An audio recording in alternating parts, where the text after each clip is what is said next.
Alright, that's fine. Yeah, that's fine.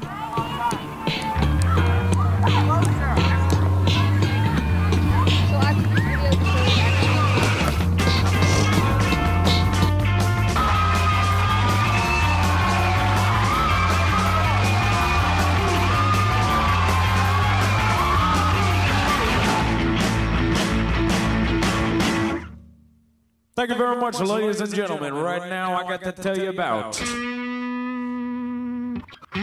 the fabulous, most groovy bell bottoms. Bell bottoms. Yeah! Bell bottoms. Bell bottoms. Bell bottoms. Bell bottoms. Bell bottoms. You know to make me wanna dance.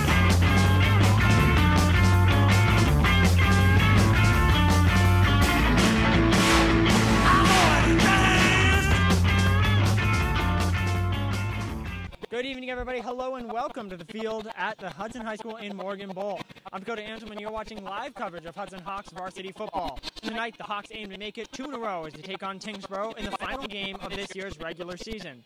The teams are finishing their warm-ups behind me, but before we get to this game, we have a lot to show you from the last week in Hudson High sports.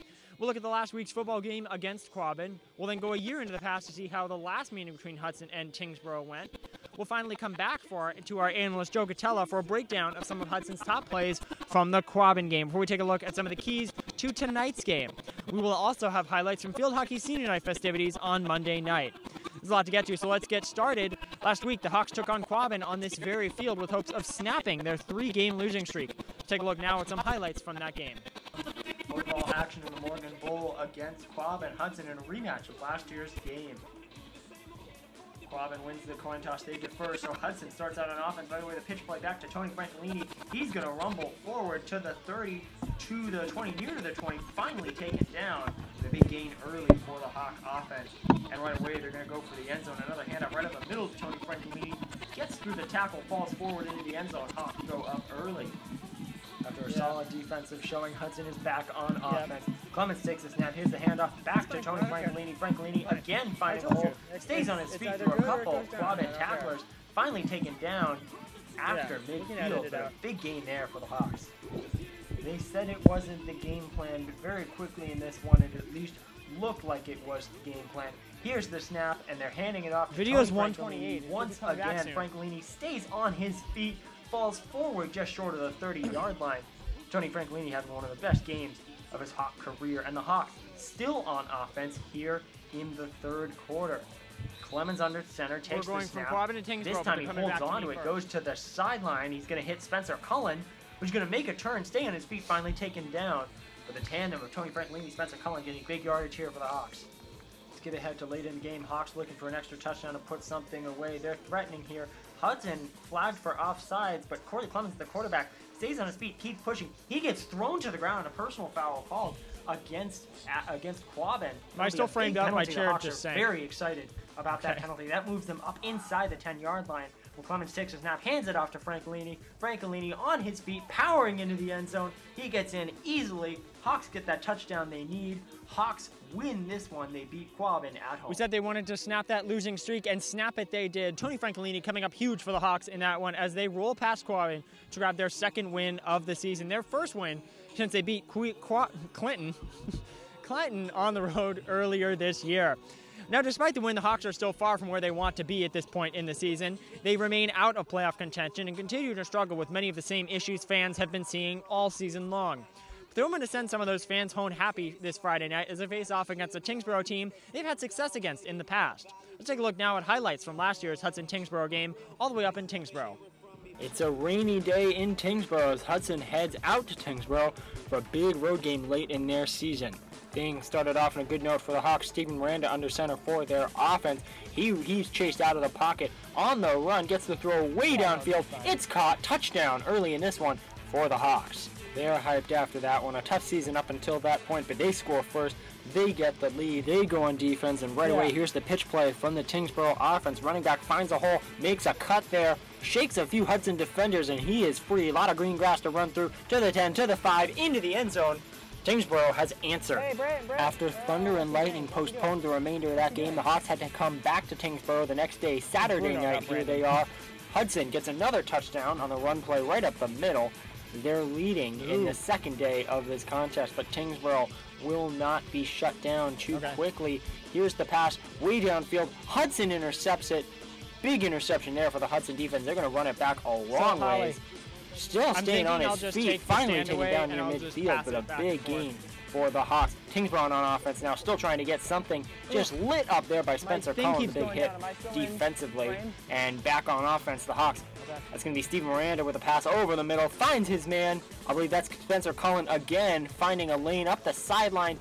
He scores, and that would do it. Hawks walk out of Tyngsboro with a win. It's a wild game there for the Hawks. Again, they had to go back to Tyngsboro on a Saturday after their game was interrupted on Friday night by a pretty wild thunderstorm out there in Tyngsboro and back here in Hudson as well. But they snagged the win nonetheless, and they hope to do the same tonight. You saw Tyngsboro highlights. You saw Quabbin highlights from the game early in the broadcast. We're actually going to go back to those Quabbin highlights now as you bring in our analyst, Joe Catella, for a breakdown of some of Hudson's top plays from that game. Let's see what Joe has to say. And Joe's the show where we break down 3 plays from Hudson last week, 2 good and 1 bad. idea how long let's Joe's get right highlights are. into it. So we're going to start off the situation. It's 3rd and long, 4th quarter, 2 minutes left. Hudson does have the ball. They are up. So let's see what they do here. Corey Clemens hikes it, play action, passes it to Austin Berry, and he breaks 1 tackle, 2 tackles, and gets the first down. So I'm going to break down what Hudson did right on that play. It was a moth. So It was a looking at moth. the formations, Quabbin is in man coverage right now. Hudson has 2 wide receivers, wide right and 1 left, and Tony Francolini in the backfield. So now Hudson about to hike the ball, and they go for a play action. Big play call right there. Quabbin expecting the run just to run out the clock, and Hudson only threw the ball 2 times prior. So good play right there. Now both defenders are expecting the run, not the pass. And now good route by Austin Berry right here, and turning the defender his hips the wrong way, so then Austin can get a clear cut to the outside, which he does right here. Nice catch. And then the defender is way off him, so it gives Austin some room to run for the first down. The defender completely out of position, as well as he misses the tackle right there. Austin Berry breaking another tackle to get the first down and seal up the game.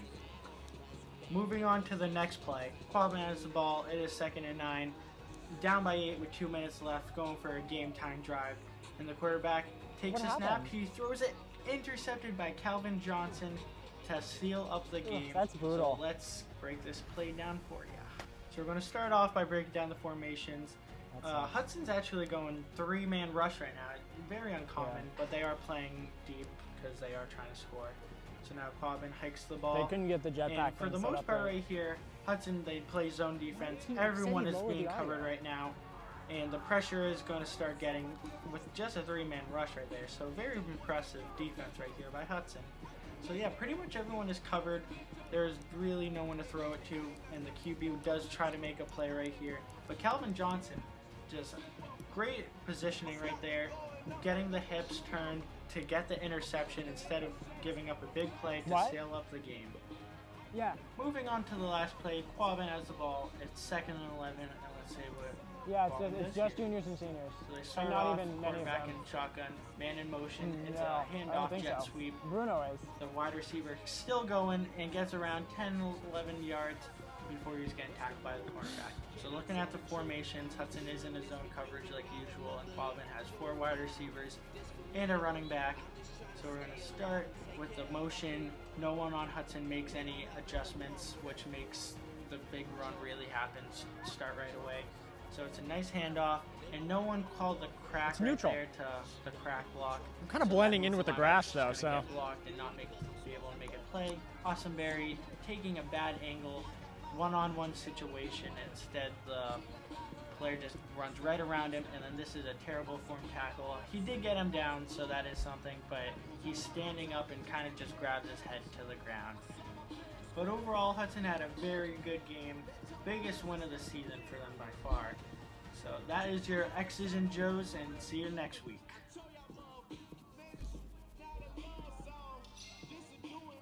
It's a big thanks to Joe Catella there for that piece. We're inching closer to kickoff now. Fans are beginning to fill the stands to my left. We'll be back to football in just a moment, but first we're going to talk some field hockey. Earlier this week, the Hawk field hockey team played their first game in the Morgan Bowl in nearly 6 years. More so, that rare game pitted them against their crosstown rivals, the Assabet Aztecs, on Hudson's senior night. Let's take a look now at how that one went. Hudson girls field hockey taking on crosstown rivals Assabet in the Morgan Bowl. It's senior night. Huge moment for the girls. They are ready for this one. There's balloons on the field. Just a great night. Early in this one, Jill Bovier from the point, slap shot, whistles Holly, wide. Wouldn't want to take You're that coming one off in the knee. Good chance when I wave. there. This is the Assabet this is the last package before Shot our on segment. net, goes behind Buffy Catella. That's always dangerous. Hudson able to clear that one, but they would not clear this one. Assabet works it in and through the wickets. Sephora Magia for Assabet puts it through, hammers it home, score 1-0 Assabet. Hudson tries to counter, good shot there.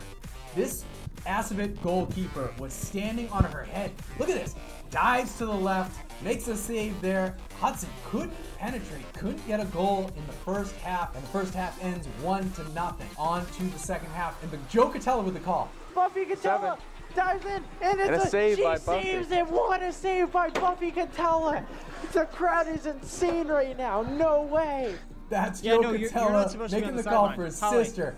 Hudson would Holly, counter. You can't put that In camera on front the of the sideline. We net, got to Jill come back to me Bovier at the again. She end. puts it in front. Assabet goalie misses, and it's hammered home. Lena Beatty with the goal.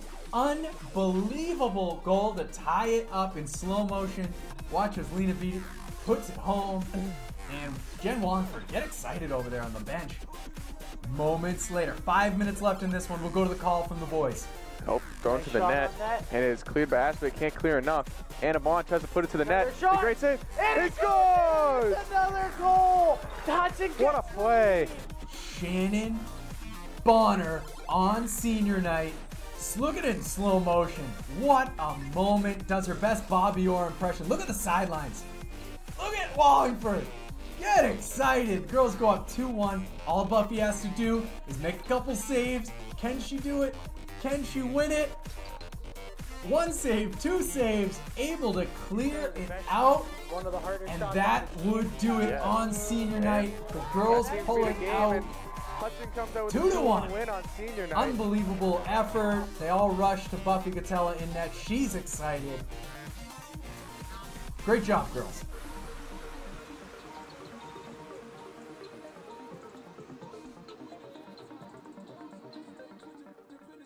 It's a big win there for the Hawks. They go down early but come back in the second half to impress an unusually large home crowd for field hockey. Now, field hockey wrapped up their season in Gardner just moments ago.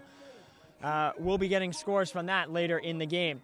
Turning back to football now, you got Tyngsboro coming into town looking to stall any momentum Hudson gained from that win last week. But doing so will certainly be a tall task. Tyngsboro hasn't won a game since week 1 back on September 8th. That means they come to Hudson on a tough 6-game losing streak that reached its low in late September when Tyngsboro was shut out for 3 straight weeks from September 15th to September 29th. Though battered, they are not without their strengths. Kyle Corkum leads their run game with 6 touchdowns this year. Though he only has 19 carries on the year, he's averaging over 10 yards per carry, making him a threat when the ball gets to him. Elsewhere in the backfield, you have Alexander Marcos entering the game with a pair of touchdowns on 18 carries. On the Hudson sideline, you have Tony Francolini riding high. He bounced back from a 2-game scoring drought a few weeks ago with a touchdown against Oakmont and then 2 last week against Quabbin. That Quabbin game really was one of his best days in a Hawk uniform as he roared past 100 yards rushing to rack up 148 yards rushing before the night was done. He's got momentum coming into this one, but you got to remember, however, that the Hawks can pass the football, especially with quarterback Corey Clemens under center. Oakmont rattled off 3 passing touchdowns against this Tyngsboro defense last week. But that is a bit of an anomaly. Teams have been scoring through the air on Tyngsboro all season long. So tonight may be a night where we see the Hawks pass game come back after a relatively quiet outing a week ago. To break it all down, we welcome back to our broadcast our own Holly Kerr. Holly, welcome back. Thanks for having me. So we've talked about the mismatch in teams here. Hudson suddenly enters this one as favorites to win this game, and that's really an unusual position for them. They haven't really been in that position where they've been such overwhelming favorites. How do they keep focused on this game? They really can't let that just keep running through their head, basically, and just not get cocky. They really just need to keep connected with each other and just make those plays and get those yards and win the game. Oh, definitely. I mean, I think this definitely is new territory for this team, but they're a mature team, a group of seniors on this team. This isn't the first time they've been in this type of position. Now we talked about sort of moving on from that game last week, but the fact still stands. That was a huge win against Quabbin on this home field. Looking at tonight's matchup, what can the Hawks take from that Quabbin game to help them beat Tyngsboro?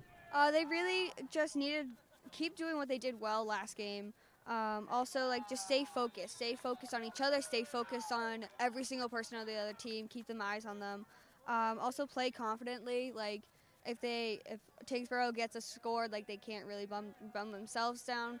They really need to just start playing confidently and don't get too many penalties. Again, we saw last game that there was a lot of penalties that shouldn't have happened, but they did, so it's okay. It's whatever, but just not get those penalties this game. Yeah, those penalties have been a problem all season long. The Hawks have had trouble with penalties. We saw it, starting week 1 against Aspen. We've been harping on this all season long. And it's, we can say being on the sideline every single game, it's really frustrated these coaches. It's frustrated these players, these penalties. They've been getting past a little bit in recent weeks, but it'll be interesting to see if they can, sort of take the success they had in the Quabbin game and tie that to the lack of penalties that they had. Yeah, you talked about staying focused. I mean, I think, that's definitely a big role in this game as well. Hudson's going to have to stay focused, really build off that success from last week. We talked about the offense a little bit. The offense was a big reason why Hudson won that game against Quabbin, but the defense was rock solid as well. And on the defensive side of the ball, you have a Hudson defense that's coming off such a strong game. They're facing a comparatively weak offense in Tyngsboro tonight. What can the defense do against Tyngsboro to shut this team down? They really just need to keep those closed minimal and not have any holes open. Also, they just really need to watch every single player and make sure that they can miraculously make interceptions and just keep those holes tight and just watch every player. Oh, definitely. I mean, that was the good strong tackling by the Hawks last week. They really shut down that Quabbin run game. We've seen that for a couple weeks in a row now. Hudson's defense really buttoning up the holes in the middle of the field, not giving opponents anywhere to run. You talked about, covering every man. They did that last week with a very strong Oakmont pass game, or Quabbin pass game, pardon me. They can do that again. Tyngsboro doesn't have as many weapons as Quabbin has, so if they can throw out the same type of defense they did last week, I think Hudson's going to be in a strong position to get a win here, get their second win in a row. If they get 2 wins in a row tonight, this would be one of the first times in a long time that we've seen the Hawks get back-to-back wins. So definitely a lot of excitement in the fans, in the stands today. Hudson feeling like they can pull something out of this. That pretty much wraps up our pregame show. Thank you, Holly, for joining us. Thank you for having me. So the teams are just finishing their pregame introductions behind us. We will be getting to the national anthem and other pregame festivities in just a moment. That will do it for us down here on the sideline for this pregame show. Once again, this is an HSPN broadcast of Hudson High varsity football. I'm Dakota Antelman. Now up to Pete and Joe in the booth for the call of the game. Tyngsboro is coached by head coach Jim Candy and the Hawks by head coach Cam McInnesby and their staff. Oh, I hope they had my mic down. Did they have my mic down when I scored? That's true. Welcome back, Joe. Hey, Jimmy. Good. It's been a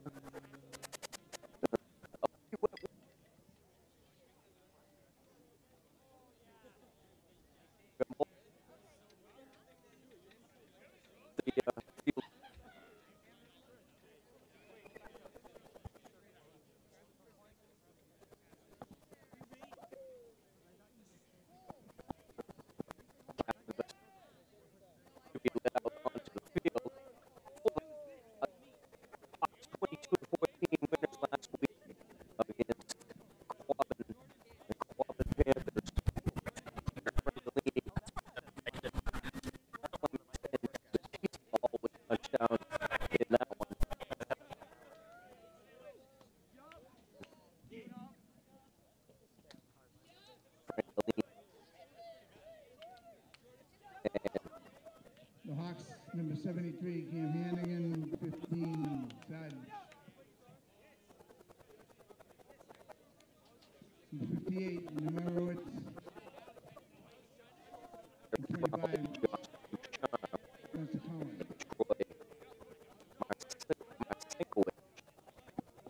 That's a mouthful. See how I stay with that one tonight.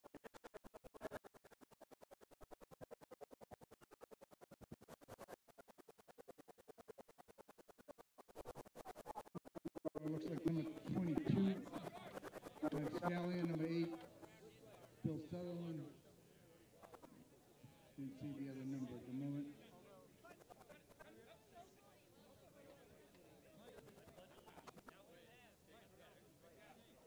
Hawks have won the toss and will receive.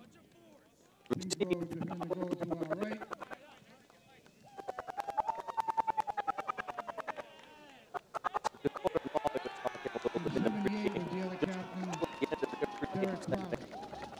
About the 15-yard penalties. We'd like to ask everyone to please Something that's stand. played this team Remove your caps and since join day one. in our national anthem, played tonight by the Hudson High School Marching Band, led by Jason Karen. Came close going in that. But right now, we'll pause for playing them out.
Sounded good too, I thought. They've been getting a lot of practice. Showing results. I have the other names for the School band can bring it.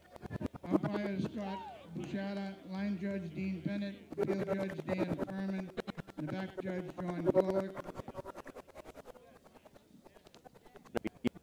And Francolini tonight here with me, Frank will DeSantis. be your DPAX.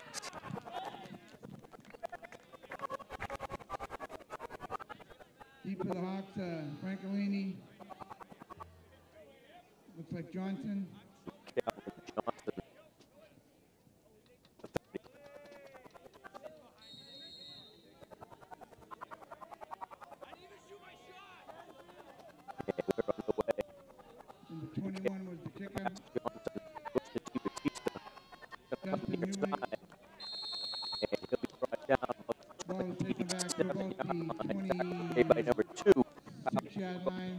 On special It'll be first and 10 Hawks.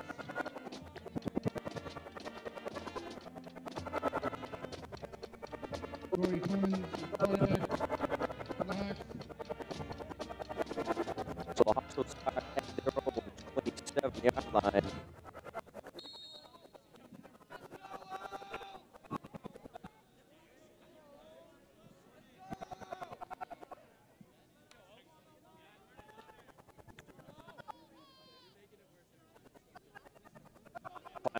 And up the middle, big hole. Francolini. Out to about the 47-yard line. First down, Hawks. Hudson sticking with the same formation they ran for the majority of the game last week in the big win against Quabbin. So we'll see how they stick with the same offense.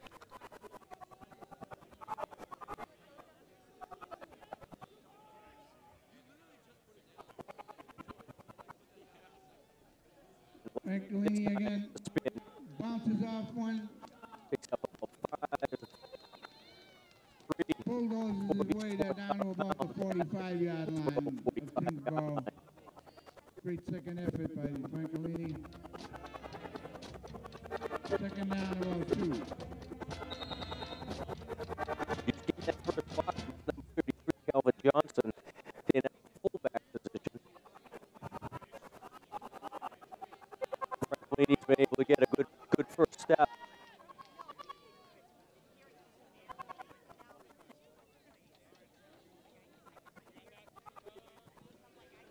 Pitch to the right side, Francolini again. Big workhorse who runs it down inside the 45, the 35. About the 28, 33, excuse me. 33 yard line. The majority of the season has been working pretty well. Very hard to stop. Tony's got the speed and he's also got the power and the moves. So we'll see if Tyngsboro will find a way to stop him as Tony is just rolling down the field. First and 10 Hudson.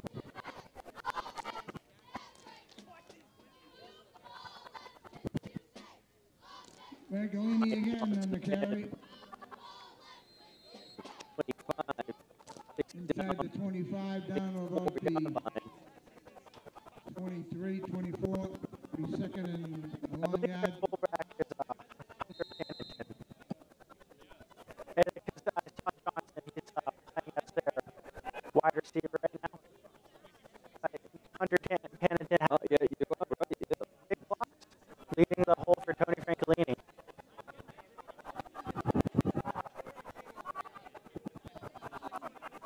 Yep, Johnson in it. Francolini again off the right side. Hole after hole after hole. That down by number 1, Evan Robson. Another first down for the Hawks. Listed in the program as the can you tackle every time you're good yardage on the ball on the stat sheet.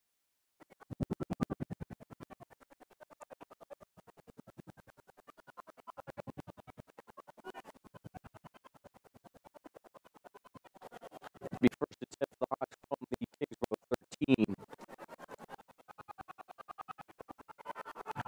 Francolini behind Pennington.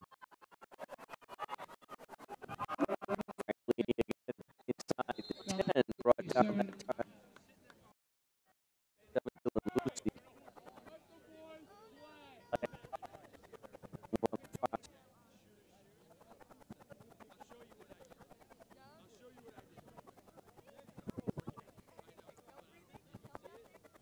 And it's a false start against the Hawks. Dead ball foul against the Hawks.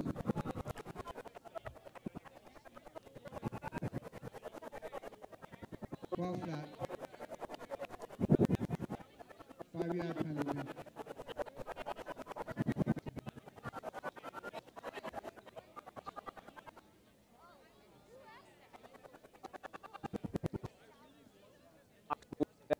First down replay, be first and 15.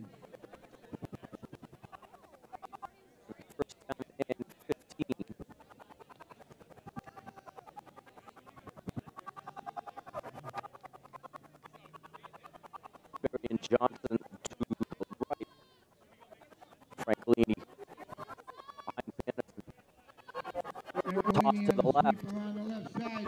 Got a couple of blockers in front of him. Down to about the 2. Down inside the 5.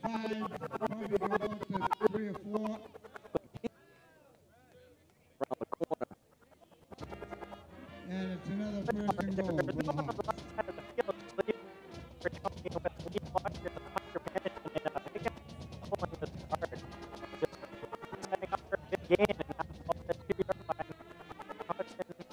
Knocking on the door to score the first touchdown of the game. First down and goal for the Hawks. Ball spotted at the Tyngsboro 4.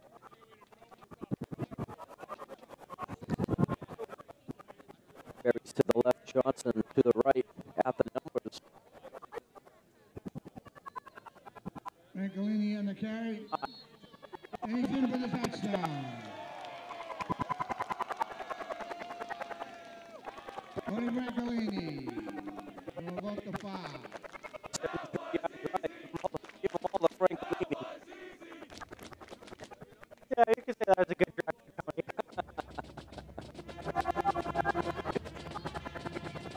The Hawks run a pretty efficient first drive and take the lead.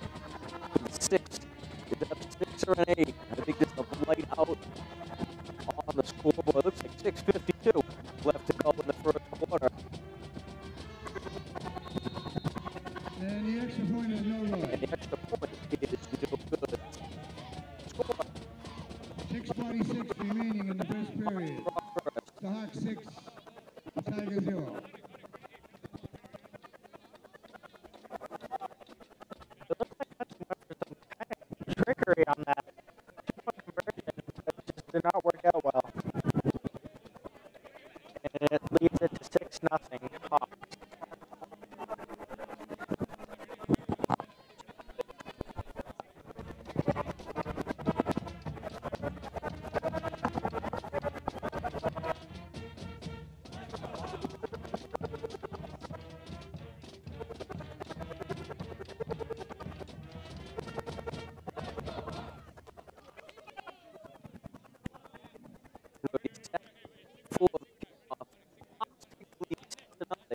On their first drive of the game was Tony Francolini from 4 yards out. Dalton kicking for the Hawks. Francolini for every play on that 73-yard drive. Kind of like the game last week. Majority of the snaps just give it to Tony, and Yeah. will lead to victory, I guess.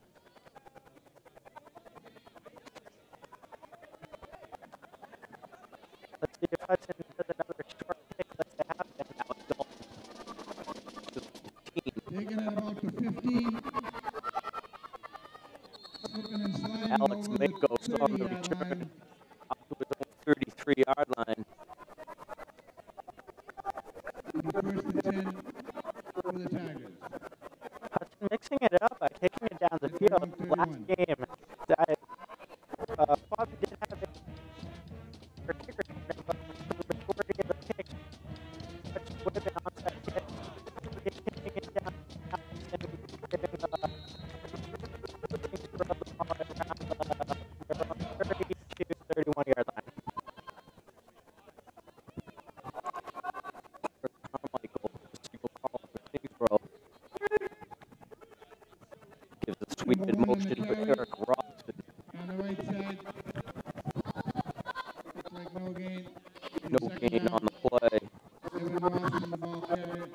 Jordan Bushy and Connor Merowitz on the stop.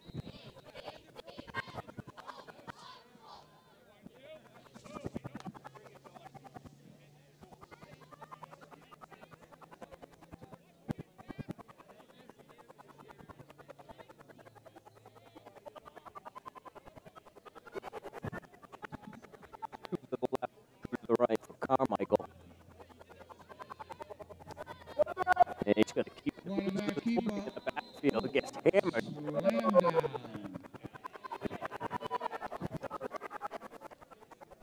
In victory of I think so. put a stick on Carmichael. Sending a message to the quarterback early on. Yeah, message received. Crossing the play brings up a third Lost the trigger on and the play. about It's going to be 14. third down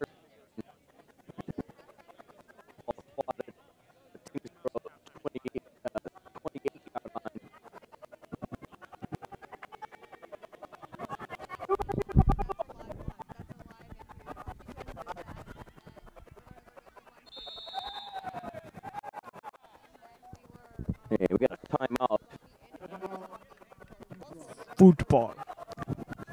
Tyngsboro with their first of the game. With 5:08 left to go first. It's Hudson 6 and Tyngsboro nothing.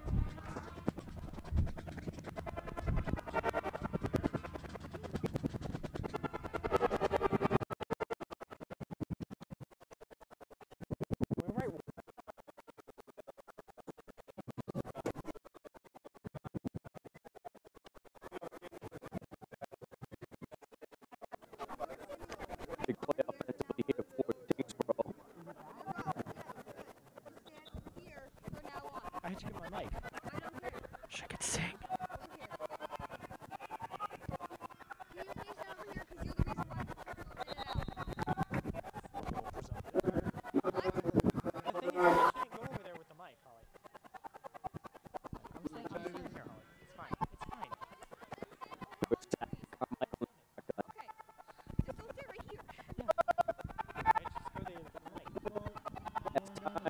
Hair under the ball.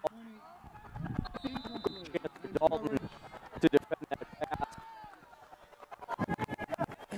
Nice coverage by the Hawks. Quarterback for Tyngsboro just lifted it very high. So they're going to punt. Giving So Dalton a lot of right time after to the get in punt. position for the Ball was in the air a long time. Brings up 4th down, and Tyngsboro forced the punt.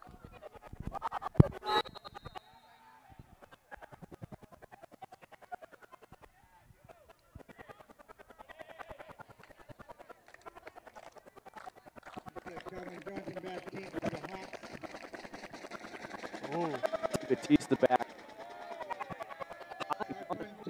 The Tyngsboro bounce to the Hudson 45-yard line, where it's down by Check. Charm. So the Hawks will take over. Hudson leads 6-0 here in the first quarter. I want to note, back on that last offensive play for Tyngsboro, rather than even play. For Tyngsboro, the last offensive drive for Tyngsboro, we got an idea of sort of the role that the field might play in tonight's game. We were seeing a lot of slipping and sliding out there. It started right in the kickoff. The kick returner slipped down, lost a chance for extra yards. We saw another player, Spencer Cullen, with a big hit over the middle, but that hit was only possible because the ball carrier fell to his knees before the hit happened. So as this new drive gets underway, keep an eye on the field and the effect that that'll have in the game. Players slipping and sliding everywhere. Back to you, Pete. Thanks, Dakota. Definitely the field is an issue. Has to be. It always has been for years. This field is right along the river, so it's got an interesting water table. That's why it's so green this late in the year, because the ground just stays so moist, it's so close to the river. We really haven't had any hard crop. The field's, we're at the end of October. The field's still in great shape. A couple of days of some heavy rain, and frankly, back to the original line of scrimmage. Back to the 45-yard line. It's going to be 3rd down and 10 for the Hawks. Yeah, Hawks running the ball right here. Two times they've been stopped, like less than a yard, so maybe Tyngsboro's found Tony's kryptonite, but maybe too early to tell for that, but it's setting Hudson at a 3rd and long right now.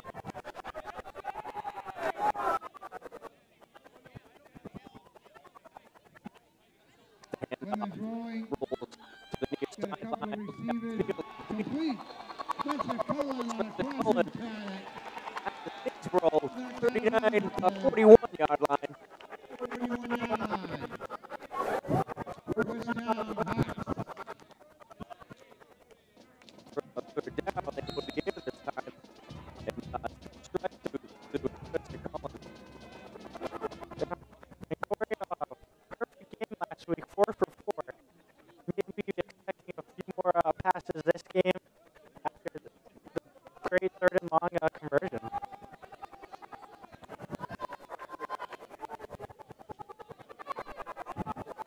Clements under center. Cullen follows Pennington straight up the middle. Tucked it over to the far side. Out of the 10. It's brought down on the far sideline.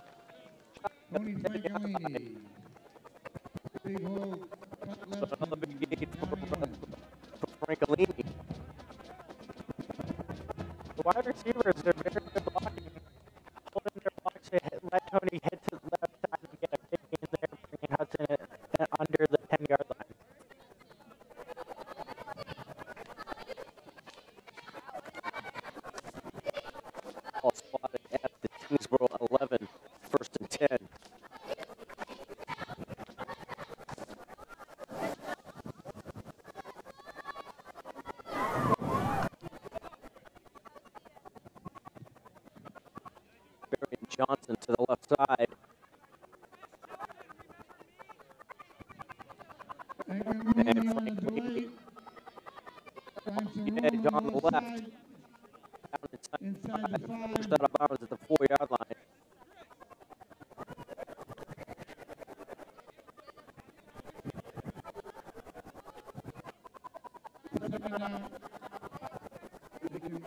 Second down and 5.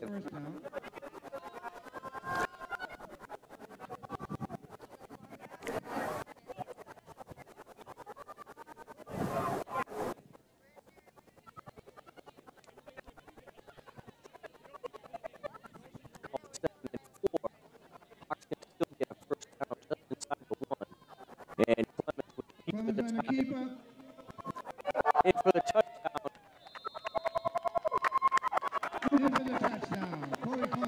Drives 2 touchdowns. This one on the keeper by Clemens.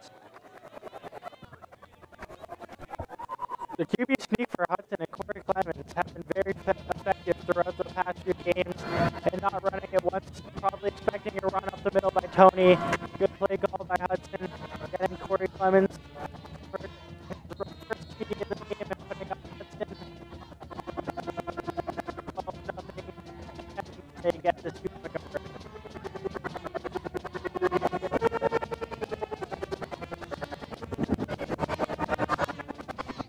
Set up for 2.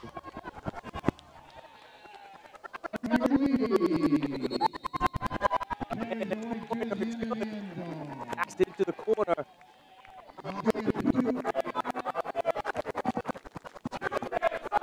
And with 1:01 left in the first quarter, it's the Hawks 14. Tyngsboro nothing.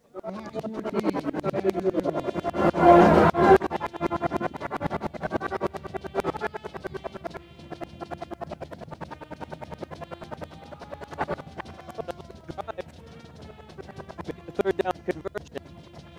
That brought him inside the 50-yard line, down around the 45-yard line. And it was Francolini again. The offense is just rolling. Ahead of Tony Francolini and Corey Clemens. Tyngsboro, they even have a chance in the game. They're going to have to find some type of way to stop Tony.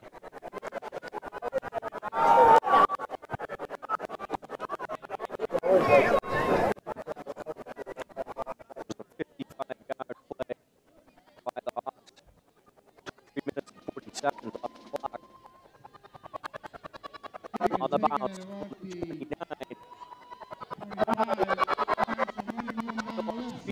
Souza finally pushed out of bounds by Calvin Johnson.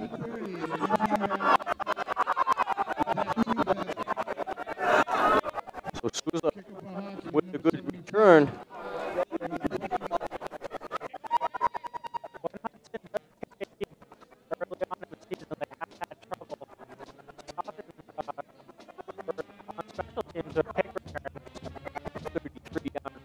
By Souza. Tyngsboro takes over Hudson territory at their 44-yard line. Well, I'll start framing up at like 30. Handoff to Sutherland. And the ball is loose. Tyngsboro's getting murdered. No signal yet. Second down. Tyngsboro retains possession. It looked like it was a clean handoff. The quarterback kind of just flicked it into the running back's hand and never got full control and fumbled it. Tyngsboro lucky to get the ball back there. Carmichael. This time to Kyle Corkum. Going to be close to a first down. And it is first down at Hudson 29, 20.6.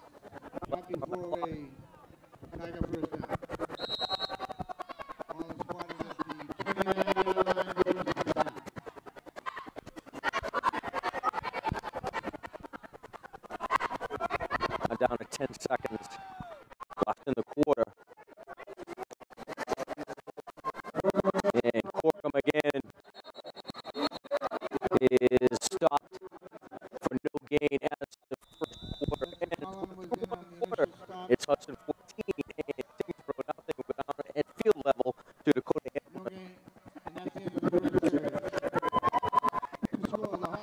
Thanks, Pete. Hudson leading here 14-0. 2 touchdowns there in the first quarter. One from Tony Francolini, the other from Corey Clements. A very good first quarter for the Hawks. Of late, when the Hawks have been scoring first, they've been winning football games. So that is a very good sign for them. I do want to look defensively, as you saw this last defensive series, as well as the first defensive series of the game for the Hawks, featured a lot of big, heavy hits for this defense. Hudson's been working on that. Guys like Spencer Cullen, Cam Hannigan up the middle, looking to hit hard for this game. You're going to see that playing a role. Tyngsboro, a relatively smaller team in terms of the size of their players. That could play a role in this game if Hudson's hitting hard, knocking balls loose, getting guys to sort of back away from those hits. Keep an eye on that, see how that plays out in this game. Back to you, Pete. Thanks, Dakota. Well, it's good first quarter on both sides of the ball for the Hawks. Riley Tinglaw, Juliana Freeman, Emma Fernandez.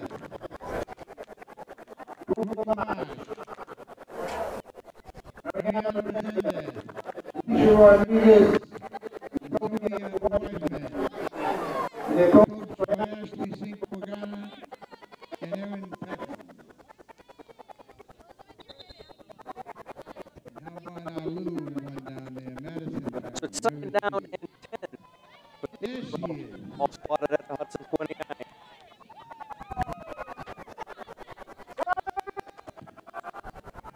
Carmichael rolls right, still on his feet, and throws it harmlessly out of bounds, about the 15-yard line. Good defensive coverage in the Hudson backfield. Carmichael, a freshman for Tyngsboro, stepping up as a varsity quarterback. Having 2 incompletions so far, but looks very athletic. 2 down 10. And looks like he could have a bright future for a high school quarterback, starting as a freshman. Hot 29-yard line. That was 3rd down and 10 for Tyngsboro.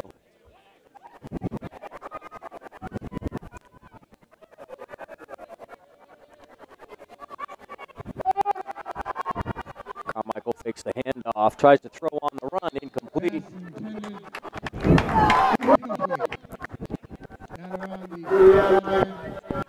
Di Batista in defense of that.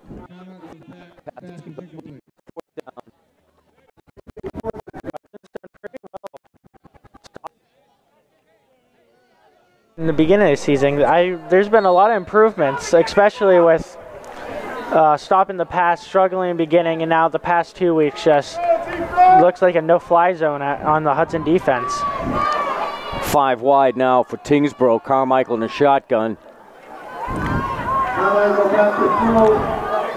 And straight down the middle of the field, incomplete. Pass was intended for Evan Robson, but the pass was over his head, well over his head. He had him open, well, he had a step, but he floated, like you said, a little bit too far, and that's a turnover on downs. Hudson's ball.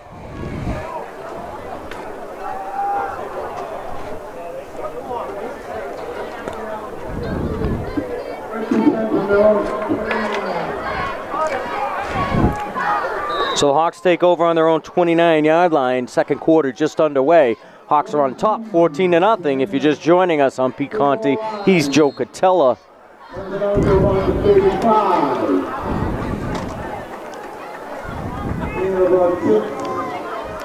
It's carry out to about the 35-yard line, pick up a 6.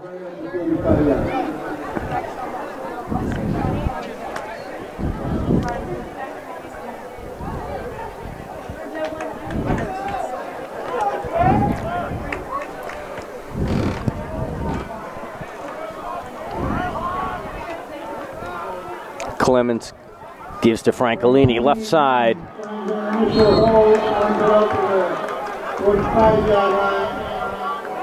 Hannigan out there this time to lead the way. Tony Francolini is having an excellent game, as you can tell. Looks like he's on pace to get around 400 yards on the ground. Hopefully we won't need him to do that. Hey, yeah. You won the other night. We won today. Both 2 in a row? Yeah. Awesome. The last game. 38 saves. We won 1-0. 38 saves for Buffy Catella. Shutout. For the field Excellent. hockey team. not bad.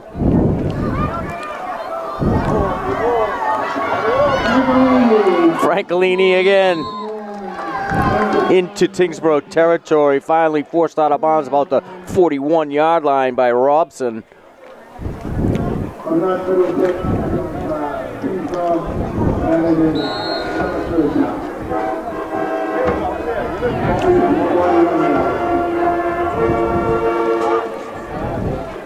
First and 10 for the Hawks.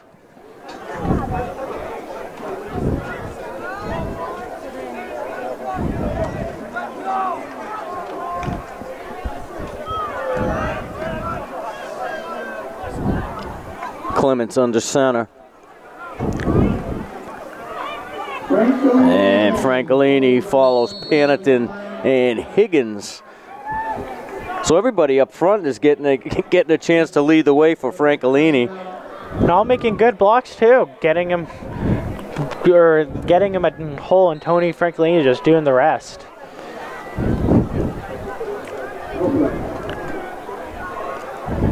Second down and about 4 for the Hawks. Ball spotted just inside the Tyngsboro 35.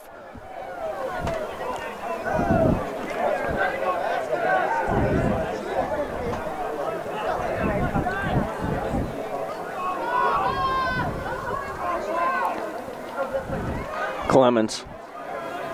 Toss to the right. It was shut off.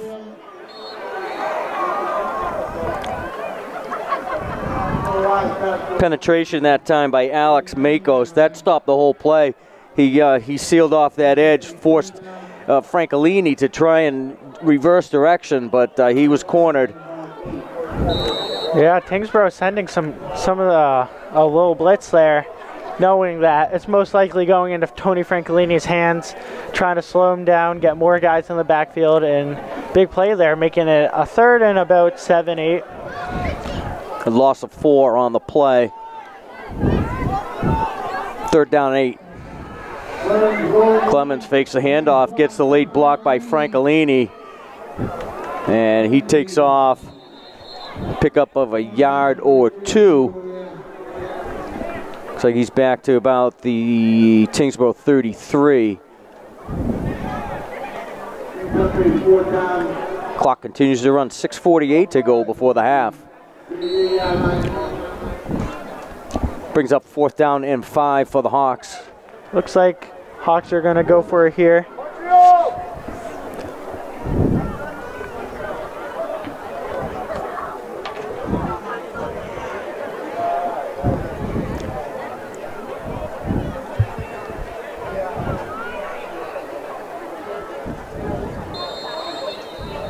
And the Hawks are going to use a timeout. With 6:16 left to go before the half. It's the Hawks 14 and Tyngsboro nothing. Sure. Going to go down to Dakota Alterman on the field.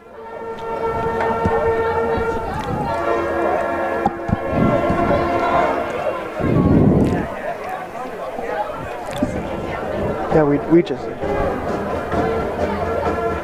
And we'll send it down to Dakota Antleman on the field. I do want to look right now at Tony Francolini here. We talked in the pregame about the really strong game he had a week ago against Quabbin. He's having another strong one tonight. Hawks handing him the ball a lot, handed it to him 30 times last week. He's back. He enters this game with about 565 rushing yards. So at this pace, we can expect him to go well over 600 rushing yards on the season with the addition of today's yards. So keep an eye on Tony Francolini. Another great game for him. Back to you, Pete. Thanks, Dakota. 4th down and 7 for the Hawks. Clemens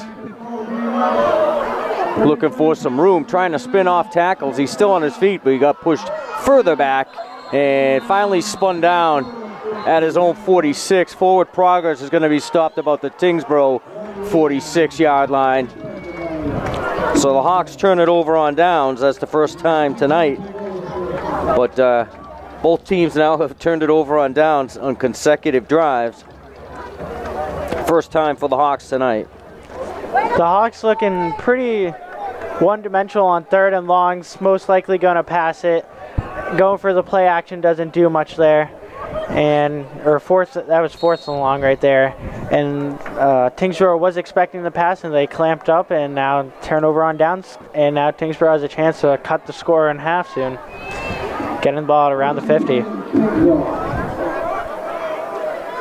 They're going to start at their own 47-yard line. Like Corkum on the carry.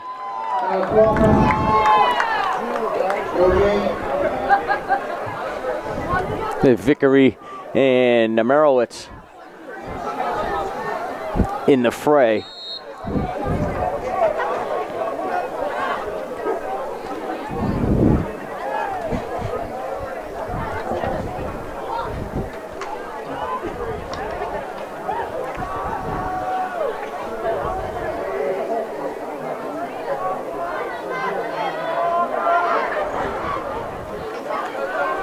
Carmichael, big drop, the screen set up. Corkum, first down and more. Forced out of bounds at his own, at the Hudson 30-yard line. A well-executed screen by Tyngsboro. Hudson was ready for the opposite side of the field screen. No one was really paying attention to the tight end over there. I believe the tight end to just sneak a little bit to the left when no one was paying attention and get a huge gain there. And there was a flag on the play, so everything comes back.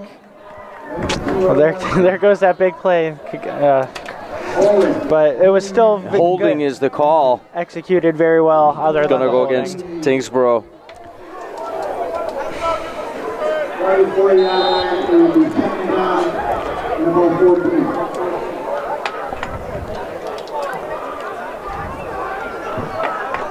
Be second and about 14 yards. Carmichael has got some time, finally has to escape the pockets, chased by Cullen. Threw that one away, and there's a flag. That's going to be grounding. Grounding, yeah. Didn't get past the line of scrimmage right there. Good pursuit by Spencer Cullen.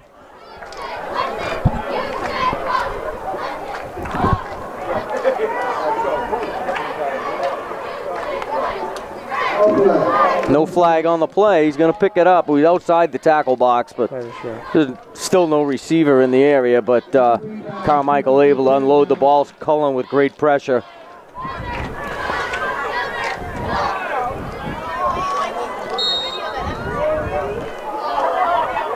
So it'll be a 3rd down and 14 for Tyngsboro. 4:57 to go before the half. Empty backfield for Carmichael. And Tyngsboro is going to call timeout.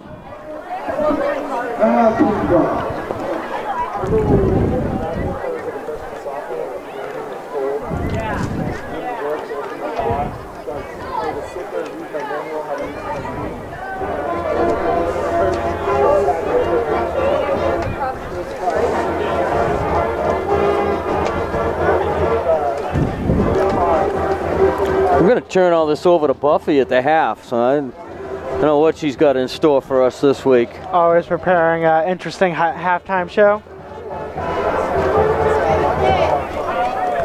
She does it all. Field hockey in the afternoon, sideline correspondent at night. Buffy Catella.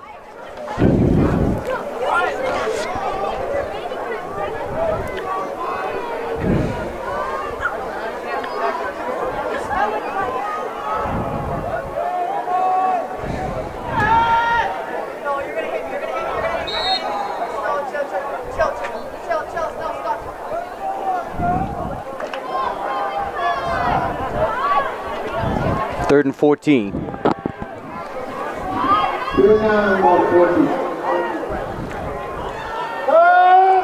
Carmichael.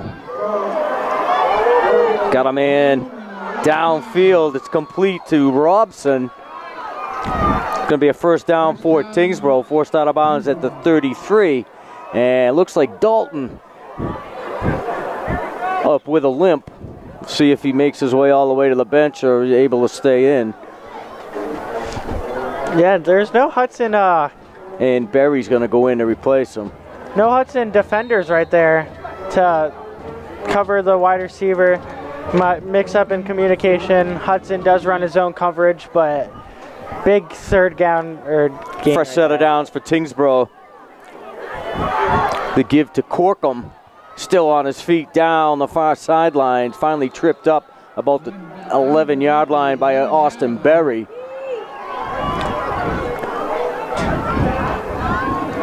So an impressive drive here late in the first half by Tyngsboro has him down to the Hudson 11-yard line.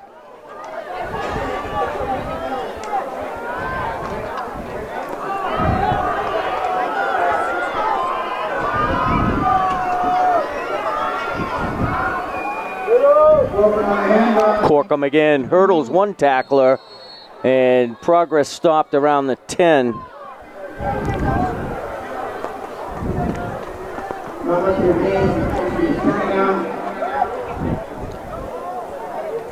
Short gain on the play. Second down.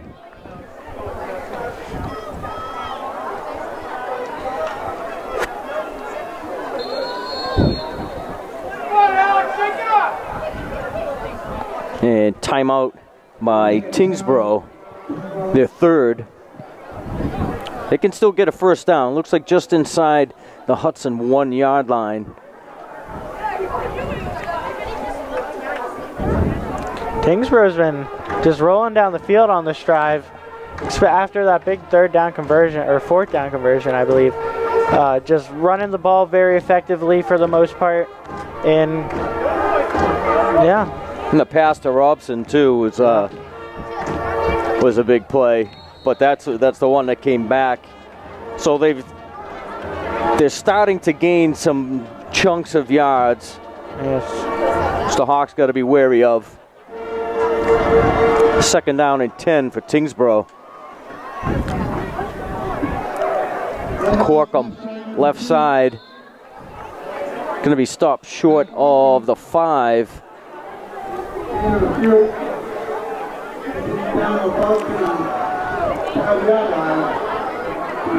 Be 3rd and 5.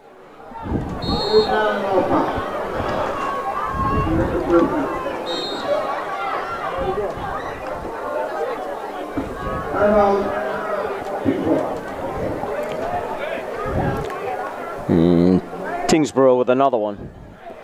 3:28 to go in the half. Ooh, here comes 50-50 ticket. Shelly.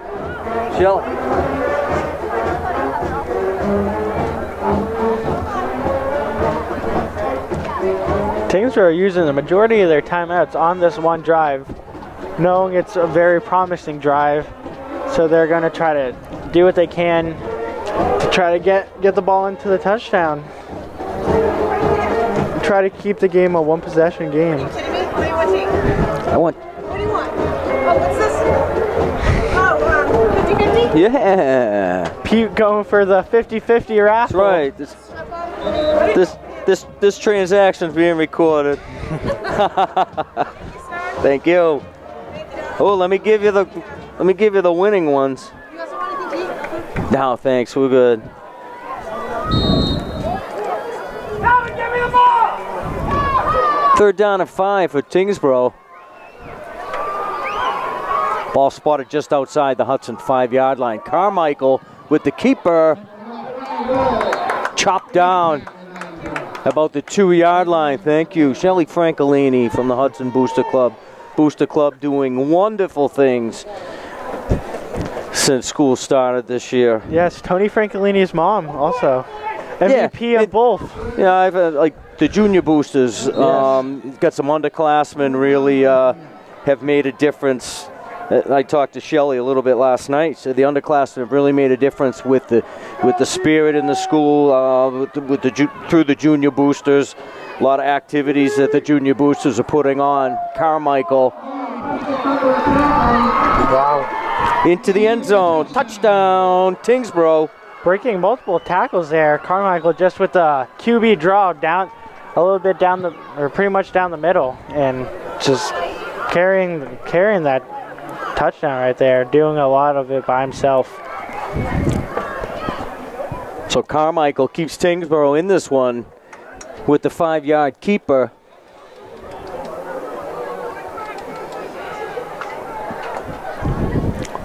And they'll go for the 2-point conversion.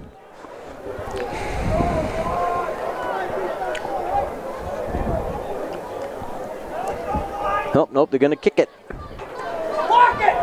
Looks like Justin Huberty will do the kicking. Makos to hold. Kick is up, plenty of leg, and it is good. Don't see that too often anymore, in high school especially. No kidding. Justin Huberty with the extra point. 2:37 left to go in the half. It's Hudson 15. 14 and Tyngsboro 6. The scorekeeper put the wrong score on the scoreboard. Now it's 18-7. 19-20. It's 14 14 to 7.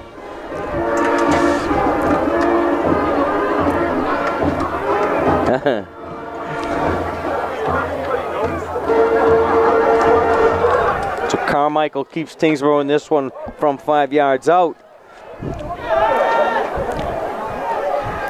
Hawks with some time and some timeouts to get themselves down the field. Tyngsboro's probably going to try and get this one as far down the field as they can. It's a bouncing kick.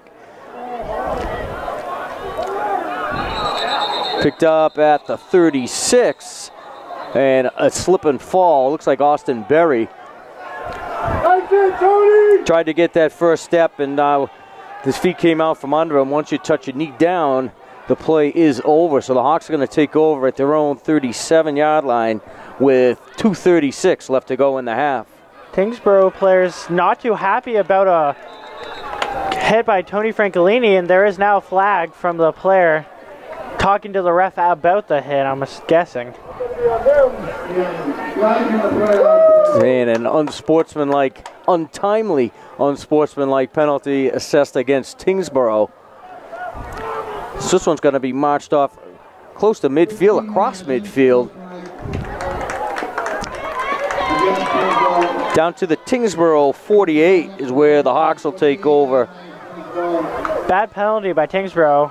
Unnecessary penalty, roughness, or untimely after the whistle. It's just, and don't get me started on that because I've been on that all year long. Yes, and just the momentum. The Tyngsboro is bringing up some momentum and then kind of losing it there, giving Hudson a very good field position. You know, and whoever it was, should the Hawks get down there and score a touchdown before the end of the half, you know, you don't want to be that guy, and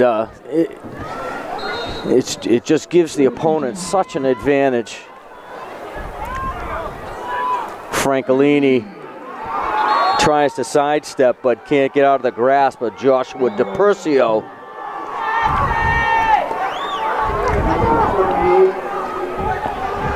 Short gain on the play, not even a yard. We'll call it 2nd and 9. Clock continues to run down to 2:13. Johnson and Berry are wide to the right. Francolini tries to kick it outside. Was slowed down by Zach Souza and finished off on the near side. It looked like Evan Robson, number 1, and number 4, Troy Marskowicz. The big part of Hudson's offense is just running the ball, feeding it to Tony Francolini, is it used up a lot of the clock. That's why these quarters have been flying by. But with only 2 minutes remaining, you're going to have to look to maybe pass it a few times and slow down the clock. Yeah, and the Hawks just took a timeout. They're faced with a 3rd and 5. We're inside at 2 minutes to go in the half, 1:58 on the clock.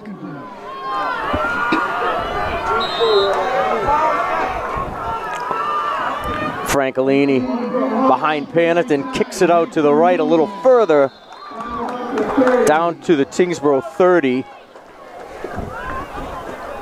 Tyngsboro probably expecting a pass there with the tendency of Hudson going for a pass on 3rd and long, but switching it up with Tony Francolini. Take Clemens immediately to the sidelines after the handoff and the play into the Hudson huddle quickly.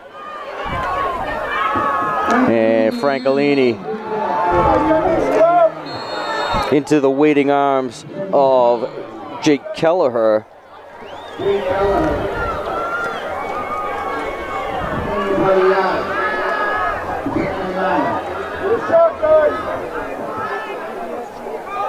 And the clock stopped again by the Hawks.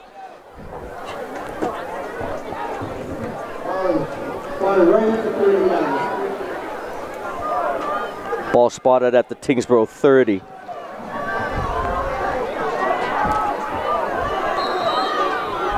Time clock down to 1:34 left in the half.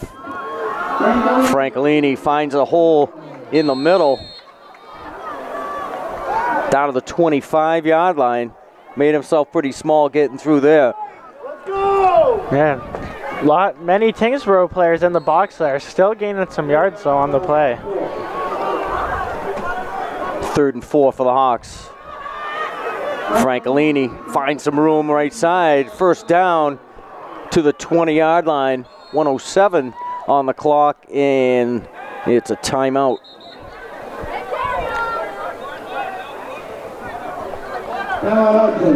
I think that's their 4th. 4th or, yeah, one. I believe that's their 4th. They might have one more left. 1:07 left on the clock. Hudson might have to start looking at the pass, or at least hurry. They've been getting very quick with the huddles, but they'd have to be quicker with only a minute left running the ball. Be a good spot for that screenplay. Yeah, that worked very efficiently, but is not called that often.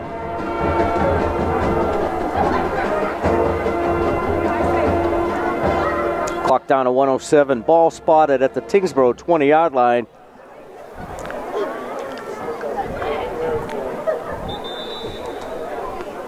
First and 10, Hudson. First and 10, Hawks. Donnie Quinn in the background, enjoying the stoppage and play. Francolini kicks himself back inside. Broke the first tackle. Looks like Hawks planned for the second play that they're going to call during that timeout. Clemens rolls right, looks to the end zone, got a man.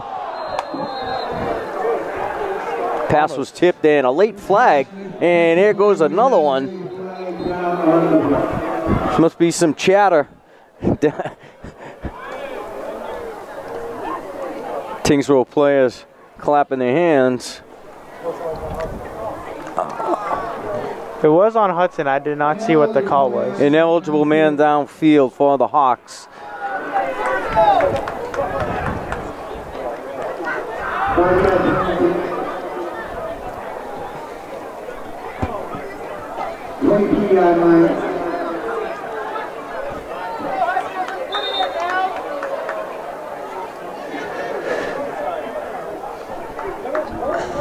.43 seconds on the clock. Now we're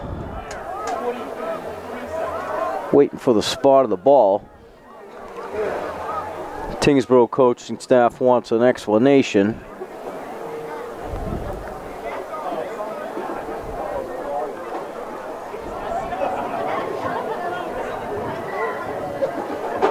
And they're bringing it back out just outside the 20-yard line.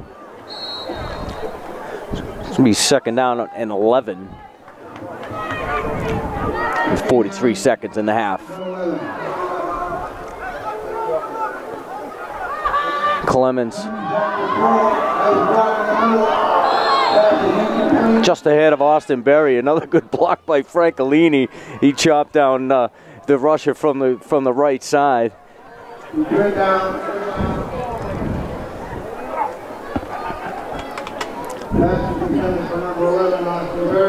Stops the clock with 38 seconds to go. Third down and 11.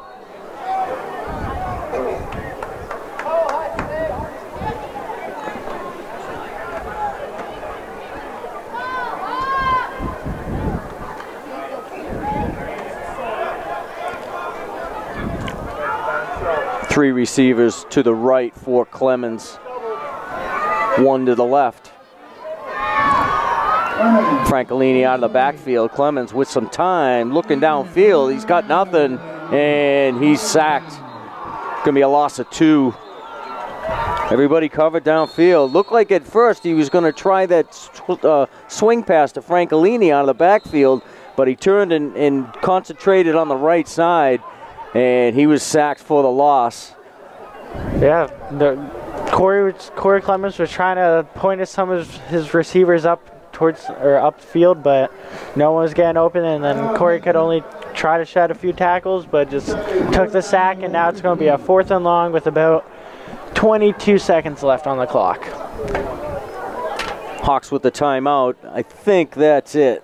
Yes, if my calculations are right, that's their final timeout of the half.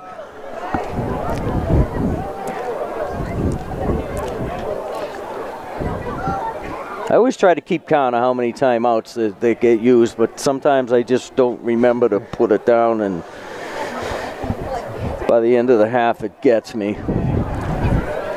But I think Tyngsboro has 1 more as well. But you never know. My math is never right on that. Should give it to 3 anyways. 5 is too many. I agree with that. So the Hawks come in for this 4th down play. Maybe they drew this one up in the dirt over here. We'll see. Clemens is in the shotgun.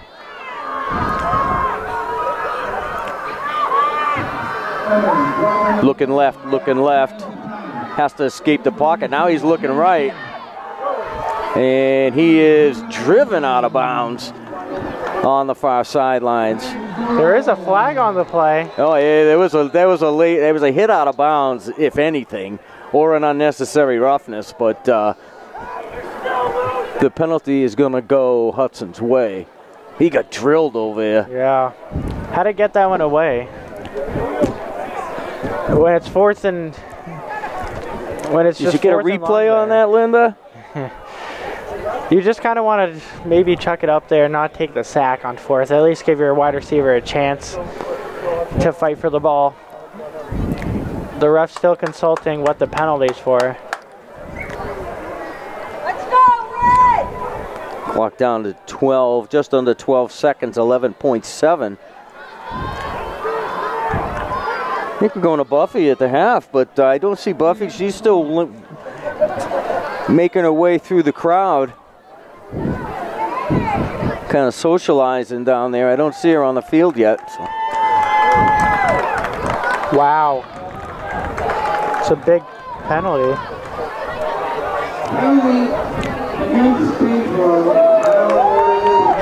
That's going to bring the ball to about the 12, looks like about the 12-yard line. It's going to be 4th and 2.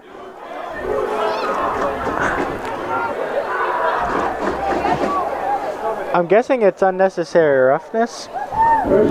Personal foul. But they just showed it's Tyngsboro's ball. Because it wasn't, they didn't march it off with enough yardage to get the Hawks the 1st down. I see. So a turnover on downs for the Hawks after all is said and done. 2nd time tonight they've turned it over on downs. Could have been a costly penalty there. Tyngsboro got lucky. And Tyngsboro is going to take a knee and let this one run out. We're through 1 half here at Morgan Bowl. It's the Hawks 14 and Tyngsboro 7.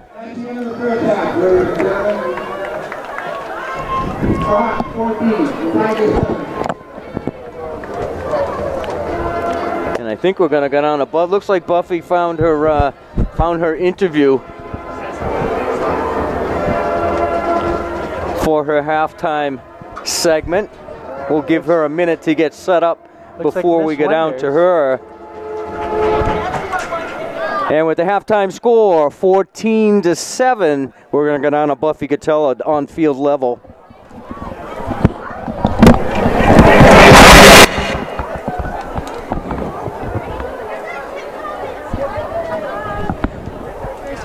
It's like, ew, and then she took it away from me. She's like,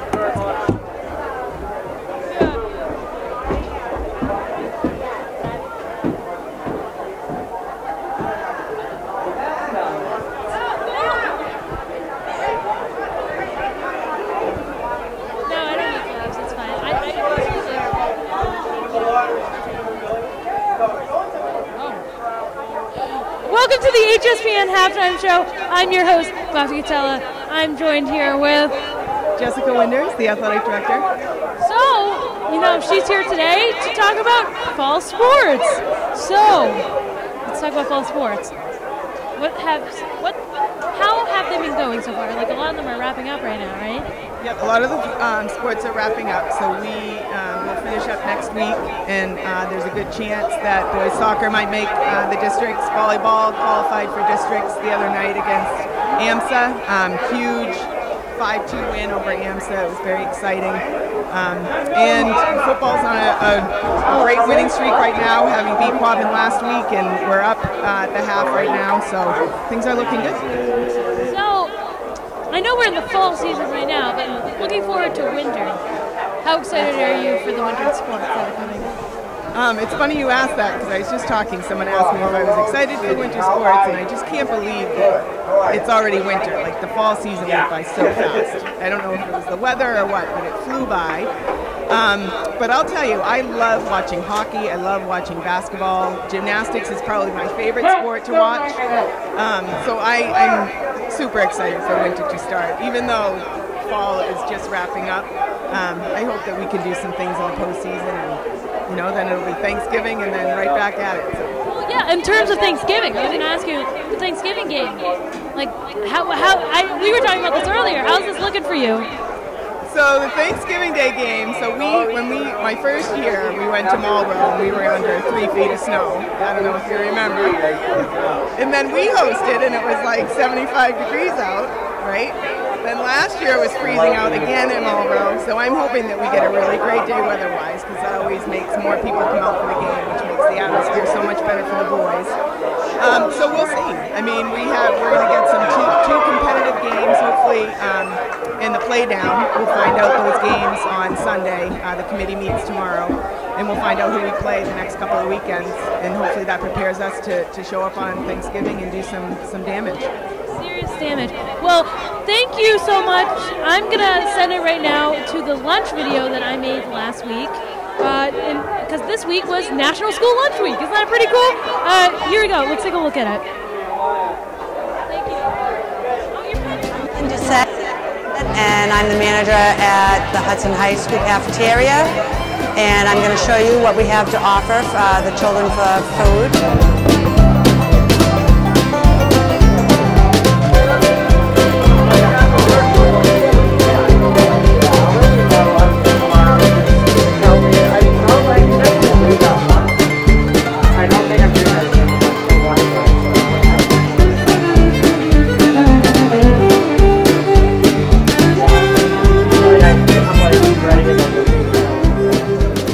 So over here we have a full nacho station. We have offer rice, corn. Today we have fajita chicken.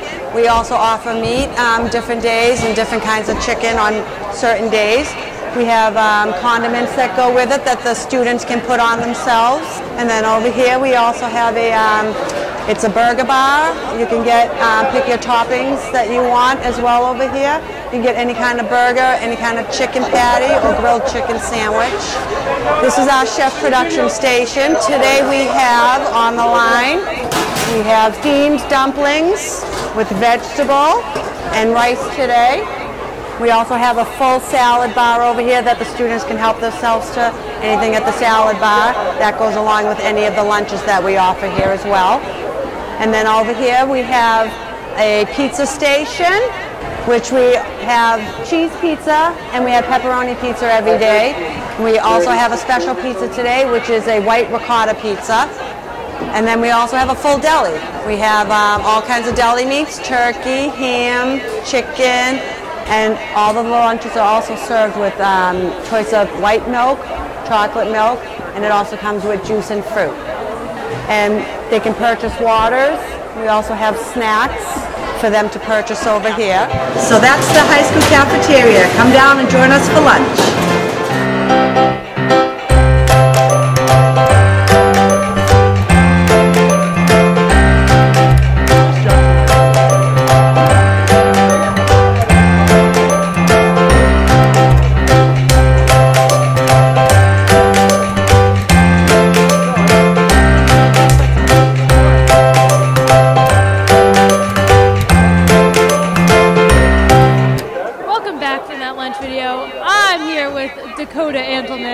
Our sports analysis.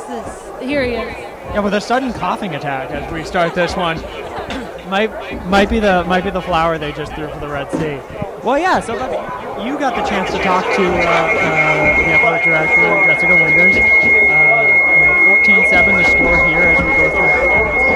As we said in the pregame, for 2 wins in a row will be their first. At least dating back 2 years that they've won 2 in a row. 2 games in a row. Didn't do it last year. Haven't done it so far this year. They're looking to 3 wins on the season, 2 in a row here after that win back in Tyngsboro. Going through that first half, what did you see? Can I just say that pass today, unbelievable. I know some other games, it's been a lot of, but I saw the pass today from Corey Clemens. He's really picking up the slack. Pass right over not over the middle, over to the sideline. Hit Spencer Clemens on the sideline. Really probably on the first, one of the first few plays of the game. That was really a great play. Love to see Hudson utilizing the whole offensive threats. We've seen a lot of times from Austin-Berry, spread the ball around their star targets. You're talking about Hudson's coming off the 23 carries, pretty much,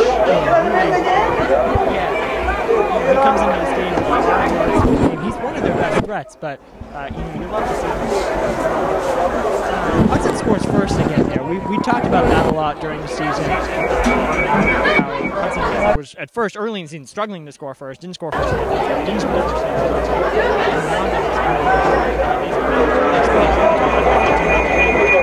And how they've sort of played the lead tonight. So, I really believe that a team's success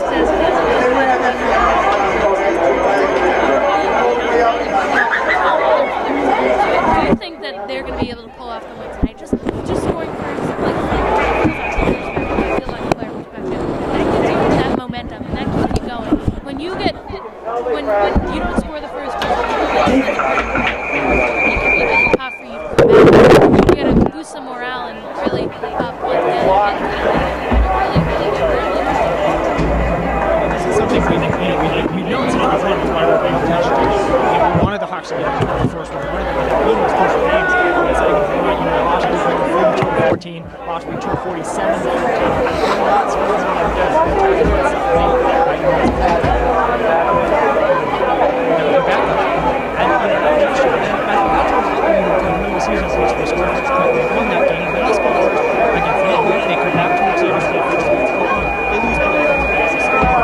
lost week Hudson's been able to adjust recently, and not initially first, but full we can see a little bit there. Tyngsboro. It's all right. Oh, it's been a long week.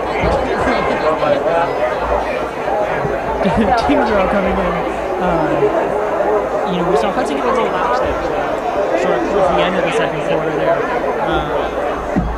worry Hudson like letting off the gas a little bit. We're just kind of nearing taking down. I don't know. Should be starting second half momentarily, but as we start that, what do you think Hudson wants to focus on? Hold on to this ball? I think it's letting off. Honestly, I do feel like that sometimes it gets kind of difficult when you're in that, when you're winning, and you feel like, I don't know, you're winning. My defense can handle that. No, your defense can't handle that, or they can't. Not anything against Hudson. But don't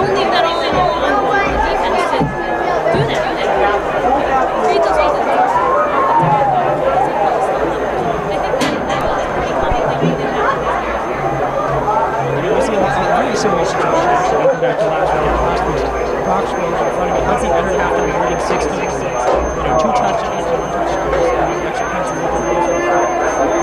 They came out with a very saturated third quarter, but nobody winning the against them. And then they really kept pace with it. They got a touchdown. They had 2 turnovers there in the fourth quarter. Hudson kept the game. Tony Franklin gets that late in the game, puts the game away. Things like that. That's what you're looking for if you're this Hudson team right now. Intensity. That's all. That's what you got to keep going with here. Like they're coming out here strong right now, and the way they're running onto the field, this is how they got to play. They got to play with that intensity. The teams are back. We're waiting, trying to see. I don't know if Joe and Pete are up in the booth yet. We'll take a little bit longer. But the team's back now on the field. We just talked a little bit about Hudson's performance last week against Quabbin. Tyngsboro coming in, they got just really hit really hard last week. They put up 20 points, but they lost 47-20 to Oakmont. That was a really tough game. They get beaten on their home turf. Lots of touchdowns there. Oakmont just kept the pressure on, and Tyngsboro really fell out of that one. So really, you see 2 ways that this game could go. It could be a close one, like that Hudson-Quabbin game last week, or it could be a blowout, like that Quabbin-Tyngsboro game, or Oakmont-Tyngsboro game quickly turned into a week ago as well. And I don't feel like it's going to be a blowout. I think Tyngsboro is going to come back with some fire, and I think if Hudson doesn't launch their back, it could become a messy game. We need to make sure that we stay in this and just play consistent, not let up. So I think I see our teams are back on the field. I think I see Joe up there in the booth. Are we ready to send it back to Joe? Yeah, we're going to send it back up to Joe now. Back to you, Joe. All right, hello everyone. Coming back from the second half, Hawks up 14-7. Tyngsboro does receive ball. Waiting for my co-host Pete, but I can take it away. Initial thoughts of the first half: Hawks ran the ball pretty well. Tony Francolini, 1 touchdown, just driving Hudson's, pretty much running, no pun intended, running Hudson's offense right now. Very hard to stop. Tyngsboro has tackled him in the backfield every once in a while, but for the most part, he's been doing excellent. Also, another thought is that Tyngsboro has been building up some momentum in that second half, or first half, at the end of the first half by scoring a touchdown, making the big 4th down stop while Hudson was in the red zone, even after the big penalty. One thing that Tyngsboro needs to watch out for is the unnecessary calls, their penalties. They already got 2 today. They need to contain themselves. They're in a close game right now. They only have 1 win. They want to fight for their second one. So does Hudson. Hudson fighting for this one, especially on home turf. Going to be their last home game of the season, I'm pretty sure, before the Thanksgiving, not including the Thanksgiving game. So should be a good ending to a good football game. I think one of those extra games is going to be a home game here, because we thought all last week that tonight was going to be senior night, but they've elected to wait for the extra home. There's going to be an extra home game during the playoff rotation. Yeah, if Hawks don't make playoffs, then there's a big gap between the last game they have and the Thanksgiving game, so they usually schedule a game in between, and that's where we're guessing the senior night is.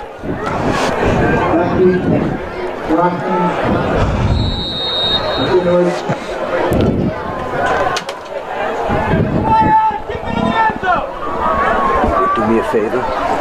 The guy with the red sweatshirt, tap me on the shoulder. There's a tell him it's shoes with 14, the shoulder 7. And a return back to the 38-yard line. It's by number 22, Mike Scalia.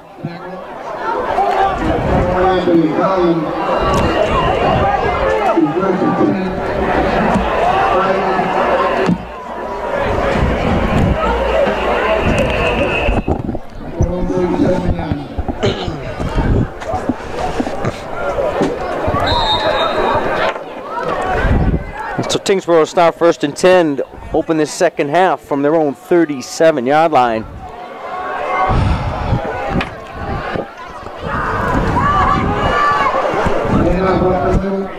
Hand off to Corkum.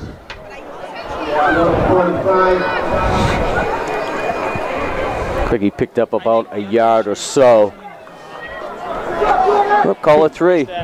Pete, what are some of your initial thoughts of the first half? It looked like it was gonna be a runaway for the Hawks, the way they were driving down the field early on in the game. Tyngsboro's made some adjustments. Hudson's made some adjustments as well.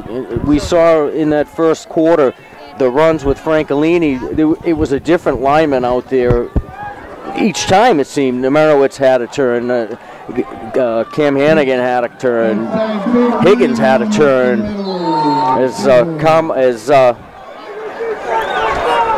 I'm stuck.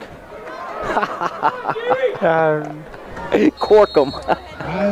Corkum carries the ball for the first down. Yeah, and it looked like Hudson was just mixing things up a bit. But it looks like on the ground game, it looks like Tyngsboro was making some adjustments here and there late in that first half. And maybe Francolini's wearing down. He's carried the ball nearly every play so far in this game, as far as the ground game goes. Now Robeson this time around the left side carries to the Hudson 40. Gain of about 7. Haven't seen much of Robson today that I can Chilton remember. back 2 weeks in a row.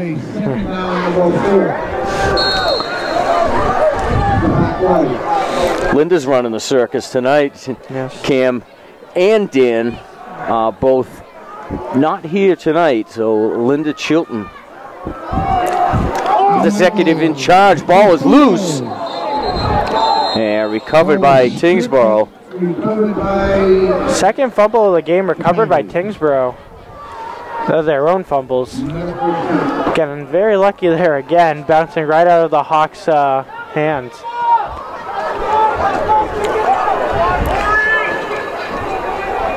Hawk player comes to the sidelines. Looks like Ian Vickery. Looks like it might be some sort of a collarbone issue. We'll keep an eye on that.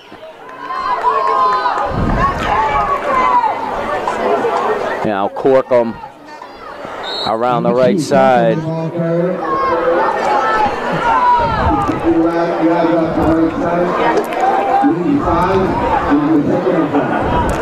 Tackle made by Vickery, so that's not who's on the sideline. That looks like it might be Matt Gerard. Matt Gerard, yes. Yeah, and he just came back into the lineup. He had missed a few games previously with a shoulder injury.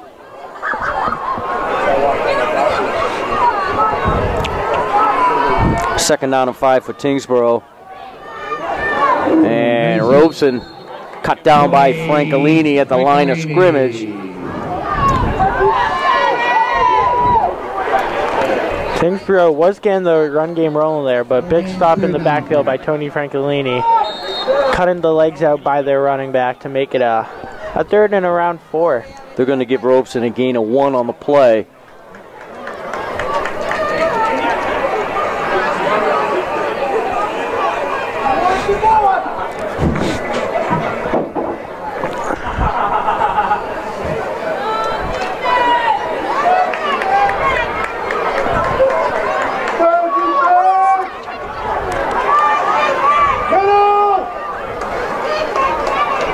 Give is to the fullback. Pickup of a yard or 2.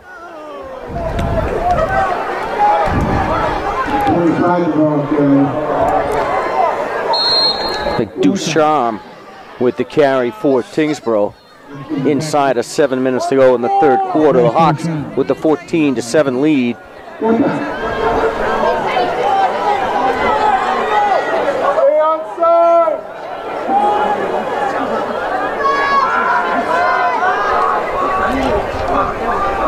halftime score. Assabet Valley 32, Monty Tech nothing. Assabet trying to keep that fourth playoff spot. Now Corkum, left side, he stopped on fourth down.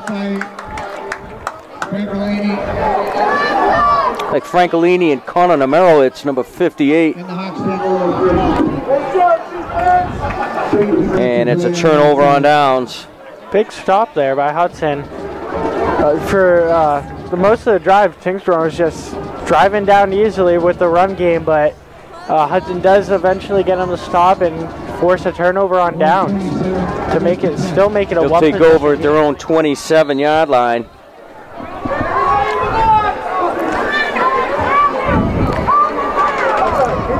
Now Francolini, left side, still on his feet.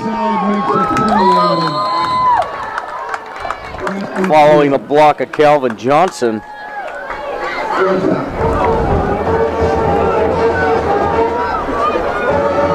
Johnson finished his block on that. He carried him for about 15 yards, but it gave Francolini the opportunity to keep moving forward. 1st and 10 inside of Tyngsboro territory at the Tyngsboro 47. Hudson's blocking by the fullbacks and the wide receivers and the offensive line in general has just been doing great, giving holes for Tony Francolini to get these big gains.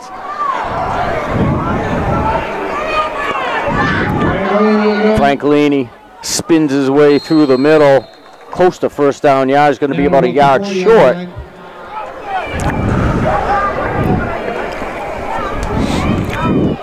I think the 50-50 number just came up.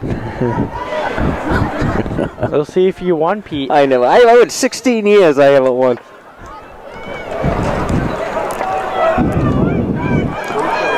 Probably about $14 here tonight. And a keeper by Clemens. And he just follows the pile inside the 35 to the Tyngsboro 34. First down, Hudson. The Hawks like doing that QB sneak. Just a quick snap when the defense least expected, and Corey Clemens just going straight up the middle and gain a quick 3 to 5 yards, and sometimes he even leads to big gains and picking up the first down like it just did.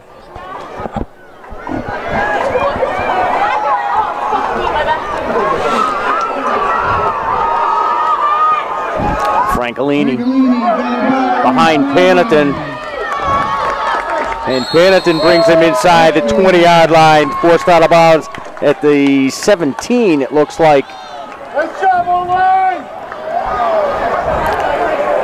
Troy Marcinkowitz with the final stop, getting Francolini out of bounds.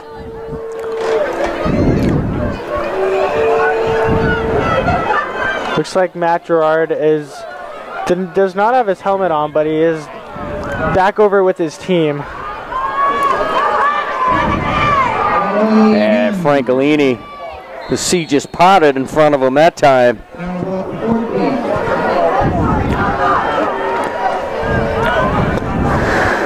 Down to the Tyngsboro 14.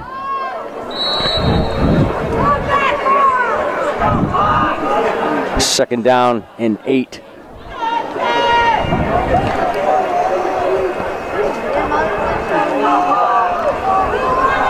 Berry and Johnson wide to the right, and Clemens with the keeper, and outnumbered. No gain on the play. We'll bring up third down. Going back to that QB sneak that they used earlier on in the drive. All right, dummy up. The 50-50s here. 50-50. 738-154. The winner, Pete? Can somebody throw these away? There's always next game. So I lose again. 738-154.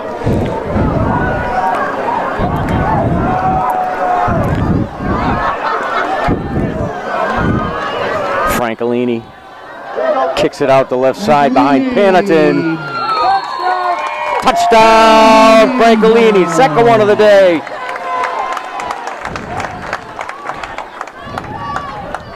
This time from 14 yards out, Tony Francolini with the Hudson score.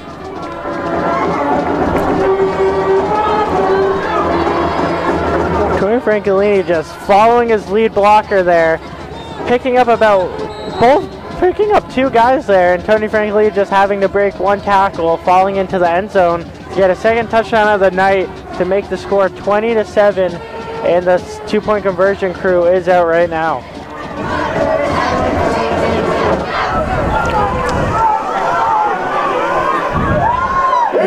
And Francolini in for the 2-point conversion. 73 yards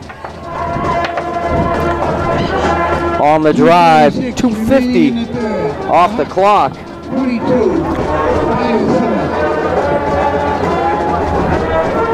And it's the Hawks 22 and Tyngsboro 7.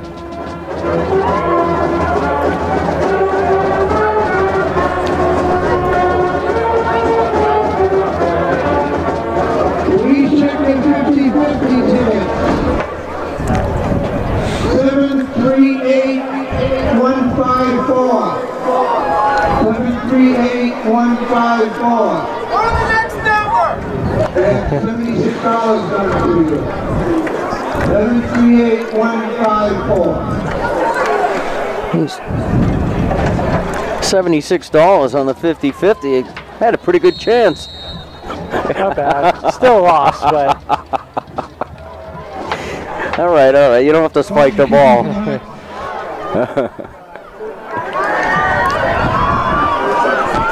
Looks like Robeson and Marcinkowitz back for the kick. Goes to the up back. Mike Scalia.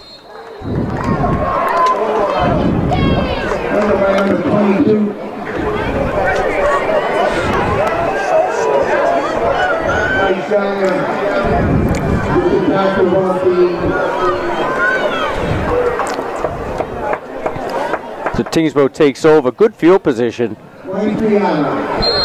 They're at their own 43.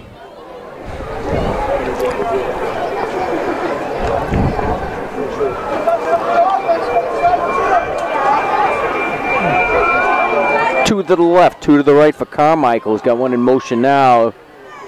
Takes the handoff on the sweep.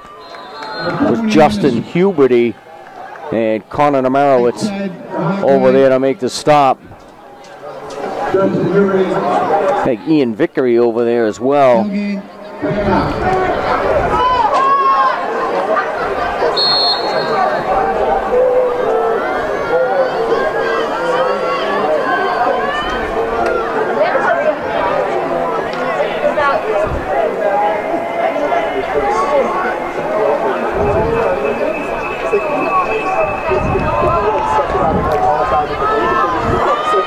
From the shotgun, Carmichael rolls to the near side. He's going to tuck it and run. Collides with Spencer Cullen, forced out of bounds after a gain of about 2. Multiple times when Carmichael going for the pass there, just no one's getting open, and he has to take it for himself. He has some wheels, so he is gaining some yards, but not as much as he would throwing the ball. So his wide receivers do need to get open. Great defense by Hudson. D-backs have been playing great the past few games. 3rd down and 7 for Tyngsboro from their own 46. And the reverse. Robeson, read by Connor Namarowitz. He was ready for that one. Good tackle by Namarowitz, brings up 4th down.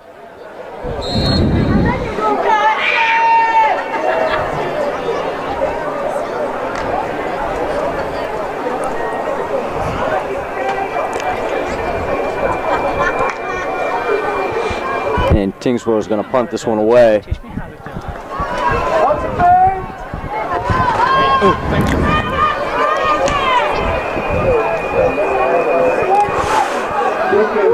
Kick's going to be down around the 31-yard line. Woo, let's go. Was fielded by Alex Makos for Tyngsboro. And the Hawks 2:27 left in the third quarter. The Hawks Can I do the entire halftime show with the lie down? How much of me are you getting? This is a great opportunity for the Hawks to just chew clock, run the ball efficiently like they have been for the majority of the game, and just come away with the win. Already up 2 possessions, I believe. So keeping the ball on the ground and just running the clock looks like their best option, like they did last week against Quabbin.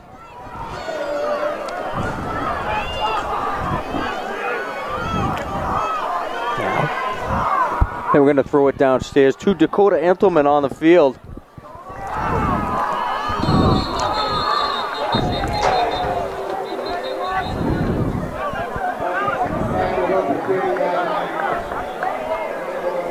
Or not. Maybe. I missed him. Yeah. You're supposed to remind me of that. And that's the end of the third period. We're going down to Dakota. Now it's a good time. Thanks, Pete. Hudson leads 22-7 here at the end of the third quarter. They are very close to their second straight win, snapping a multi-year streak where they have not won back-to-back games. We've been talking about that stat all night. We're talking about it again right now. The other streak that looks like it will continue rather than being set tonight will be Tyngsboro's losing streak. They beat Gardner week 1, 41-6. Started their season off on a very high note, but their season has gone downhill from there. They were shut out for 3 straight weeks following that week 1 victory. Haven't won a game since week 1. It's this. If this score stands, Tyngsboro will drop their 7th straight game. A very difficult season for this team that's really been struggling for a while. Hudson, meanwhile, as we talked about, closing in on their second straight win. That's really just a great sign for this program. It's been a tough couple years for the Hudson Hawk program. We know, from talking to some of these football players that it's been very frustrating to not have good seasons, in the past few years. It's been a while, even dating back to the Rockham Malloy, Jesse Nemerowitz years. This was a team that was not winning games on a regular basis. They've done so in the past 2 weeks. The past 2 weeks have had a resemblance of a very different football team. I know fans are very happy to see that these players are very happy to be a part of this team this year. They are very excited to be closing in on a second straight win. Back to you, Pete. Thanks, Dakota. Yeah, certainly, tough streak for Tyngsboro. And the back-to-back wins for the Hawks. It's been a little bit since that's taken place as well. Francolini with the carry. Pickup of about 9.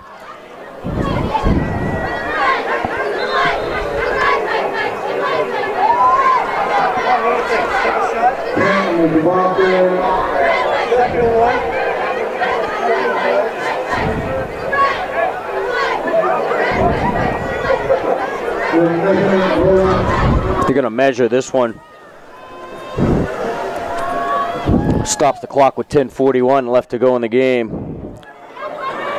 You get to go home early? I do too. Lauren Eady taking off easy. All right. Well, the ball was called short, so it will be 2nd and inches. Or 3rd and inches? Actually.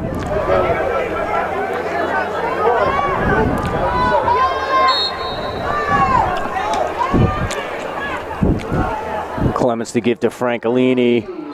Pushes forward across the 44-yard line. It's going to be first down yardage for the Hawks. Hudson just sticking with that I formation that they have been throughout the season, working very efficiently throughout the game. Pretty much their main run formation. Don't run too many pass plays out of it. And picking up the 3rd and inches and the I formation with Tony Francolini again, feeding him.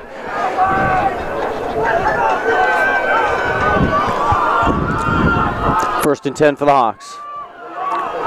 Francolini across the 45 to the Tyngsboro 49-yard line.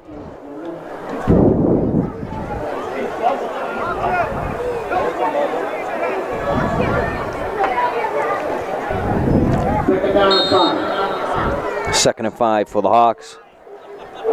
Hudson taking their time going to the huddle, chewing up the clock with about 9:20 left. Just let it keep running. No need to rush. Got the lead. Now Clemens under center. 2nd and 5. The give to Paniton, fools everybody. Takes it in across the Tyngsboro 40, 37-yard lines where he'll be brought down. Paniton's first carry of the game. First fullback. He had another one. He had one other one, I think, before the half. But big game there. Fooled everybody on that one. It's, when you bring that out every once in a while, everybody's been keying on Francolini. Why wouldn't you? He's had about 32 carries tonight. First down and 10, Hudson from the Tyngsboro 37-yard line. 8:43 to go in the game. The Hawks looking to shut the door on this drive.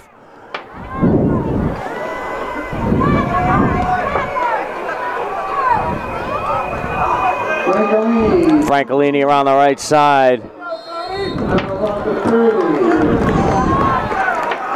Ridden down by number 14, Alex Makos.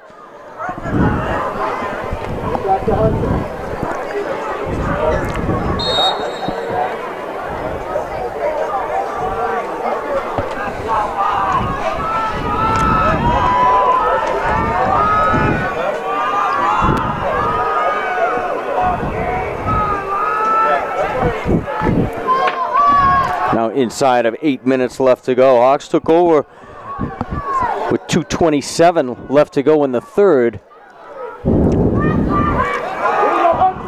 Now Paniton again inside the 25. Brought down by Corkum. Dakota wants to go on at the end of this drive. Another handoff to Hunter Paniton. Second one in the drive. Very efficient. Not just Tony Francolini can run the ball. Hunter picking up 2 big first downs. And he's bringing a different running style as well. Yes. And timeout, Tyngsboro. They stopped the clock with 7:25 left to go in the game. We did mention this a little earlier with the timeouts that teams have 5 timeouts each. I believe that's also too many. Yeah. Here comes Buffy up the stairs. Maybe we'll ask her.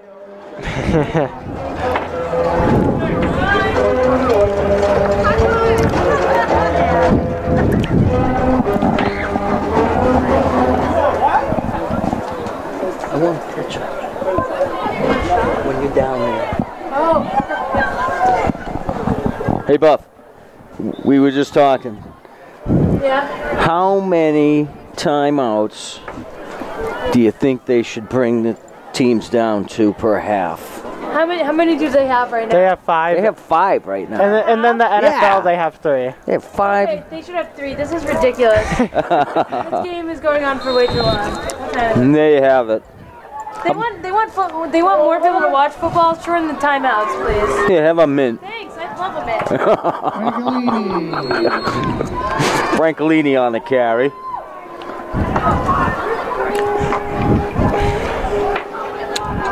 Buffy's awesome. I'll tell you what.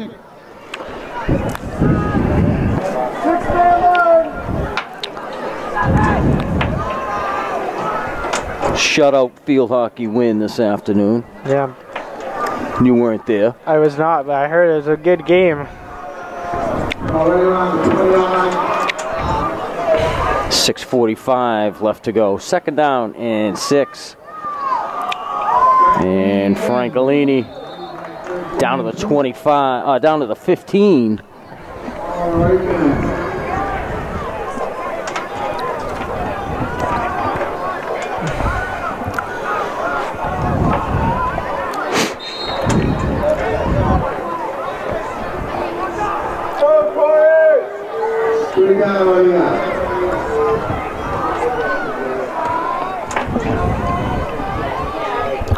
Be 3rd and 1.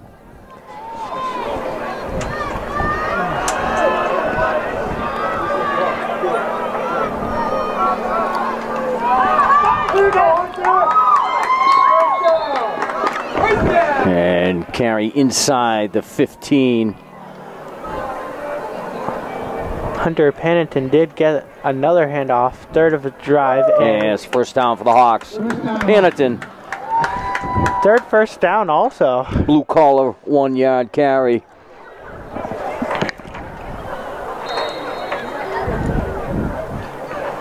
You usually don't see offenses in general, but also high school offenses implement the fullback, and Hudson using it very effectively throughout the past few games. 2 to the right for Clemens. Berry and Johnson. It's Francolini. Kicks it to the right. Inside the 10. Inside the 5. Touchdown.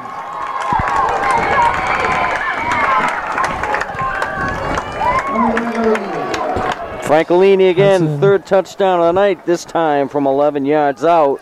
Thanks, Pete. That big touchdown there. Hawks go up 29-7 here. Now, as we said in the pregame, this is not a game. Hawks are not in a position where they can qualify for the playoffs at this point. Entering this game 2-3. That's 2-3 in the league play. That's just not enough to get them anywhere in the postseason. But a win tonight could put them in good position to maybe leapfrog a few spots in the standings. They're currently tied with Clinton, also standing at 2-3, and they're a game behind Oakmont, who entered this game, who entered tonight's slate of games at a record of 3-2. So depending on Oakmont's results, depending on Clinton's results tonight, Hudson could move up a spot or two in the standings with a win here against Tyngsboro. Back to you, Pete. Thanks, Dakota. And the extra point is good with 5:20 left to go in the game. It's Hudson 30 and Tyngsboro 7. Yes. Hunter Pennington getting the 2-point conversion.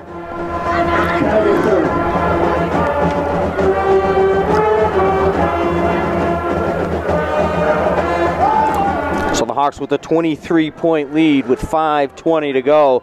They took over the ball with 2:27 left to go in the third quarter and ate up more than half of the fourth quarter itself.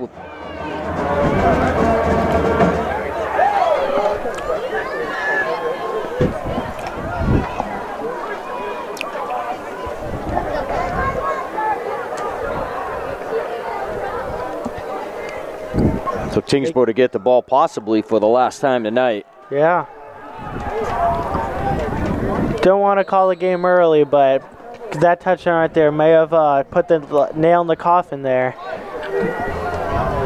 Putting Hudson up 3 possessions, as well as leaving little time left on the clock for Tyngsboro to make anything happen.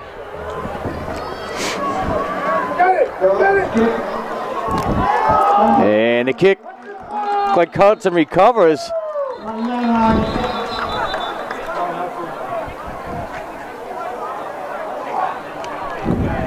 And they're saying Tyngsboro ball.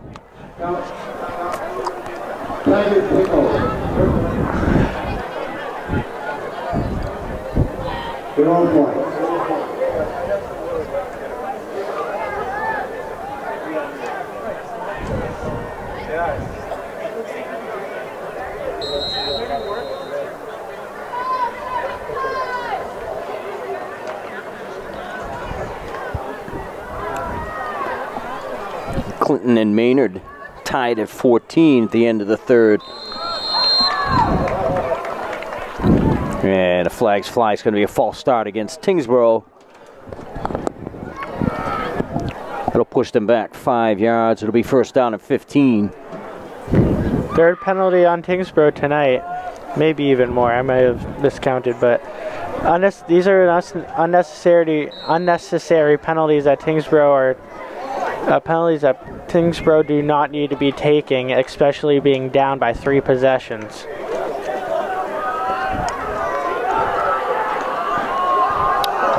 Carmichael out of the shotgun. Rolls to the right, looks downfield. Passes ahead of Robeson. It's going to be second and 15. It's looking like it's getting that time that Hudson is putting some of their backups in, giving them some varsity reps. Hannigan comes out, Vickery comes out, Austin Berry comes out.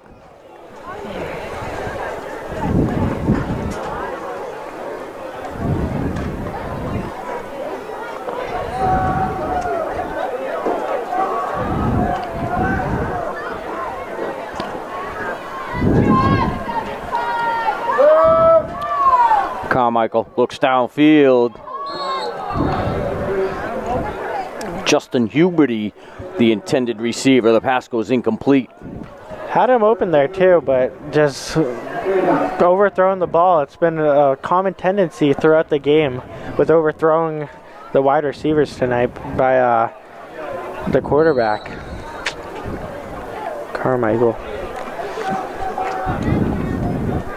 Game clock down to 5:03. Hawks with a 23-point lead, 30-7. Carmichael goes right side this time, and the pass is incomplete. Carmichael only 1 for 8 tonight.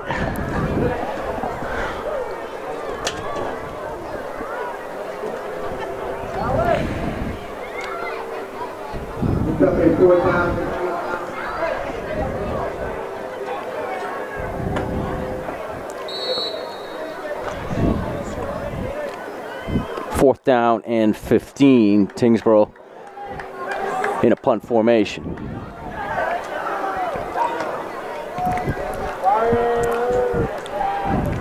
Kick is away, caught by DiBattista at the 40. Oh, no, not. Yeah, DiBattista. It's going to be first down. Hudson going the other way. They'll get the ball with 4:45 left to go from their own 41. Looked like Hudson sent down their JV coaches from the scouting booth, and they are gonna they're gonna start the JV team.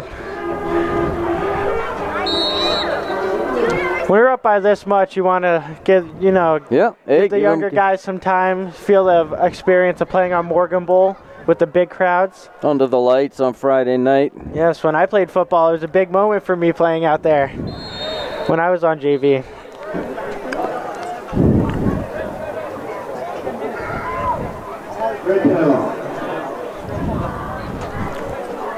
It's a Hudson timeout. All the starters for the Hawks pulled from the game.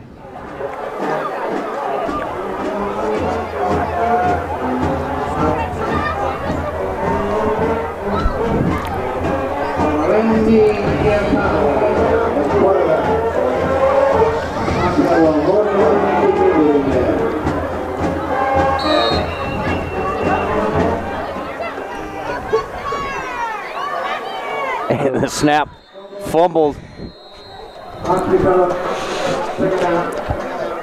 Maybe some jitters from the quarterback right there. That's Giancarlo, I think. Yes. Giancarlo Orlandi. Now in at quarterback.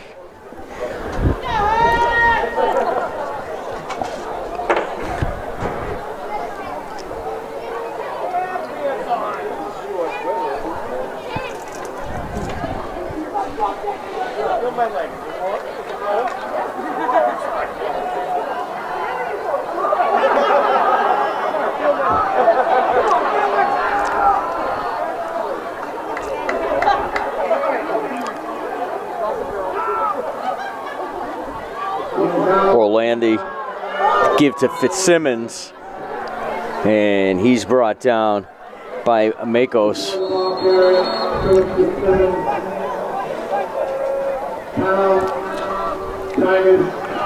Timeout Tyngsboro. Clock down to 3:39. Looks like Tyngsboro is subbing in some of their backups as well. Kind of coming to the realization that it's kind of impossible now to come back from the deficit they are at right now. So the Hawks will improve to 3-5 on the season, and that'll bring them to 500 in league play, 3-3.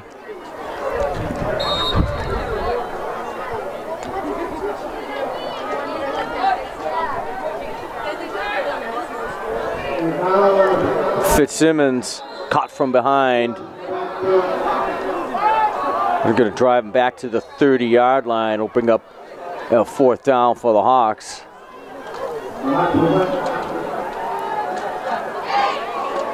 And another timeout taken by Tyngsboro.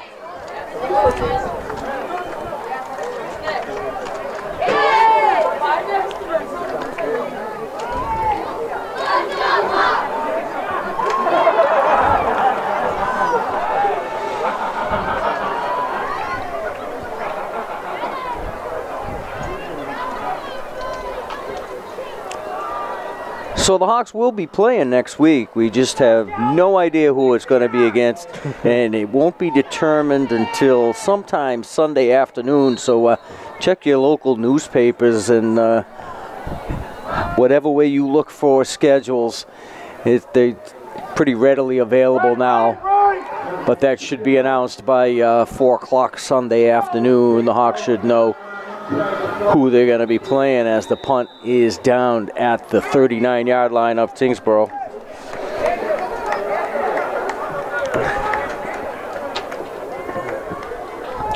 They'll take over with 3:16 left in the game at their own 41-yard line.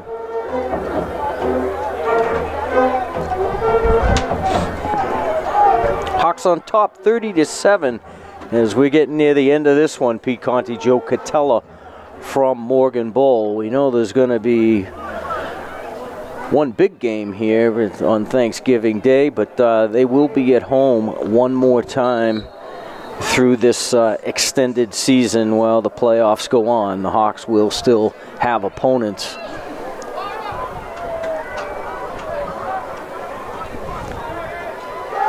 Carmichael tosses to the right for Sutherland, and Sutherland around the right side picks up about 11. Would be good for a Tyngsboro first down right around midfield. And he gets out of bounds and stops the clock with 2:44 to go.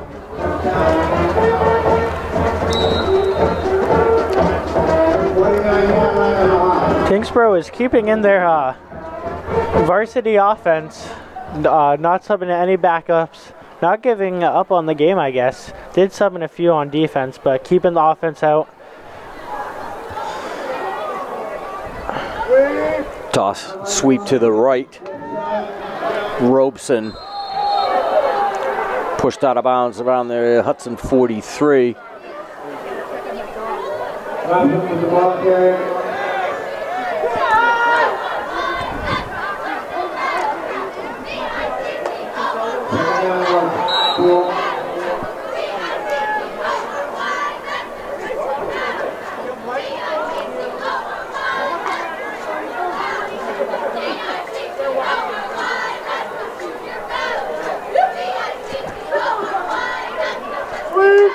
Sweeper on the right. Robeson this time again. Gets inside the 40 to the Hawk 38.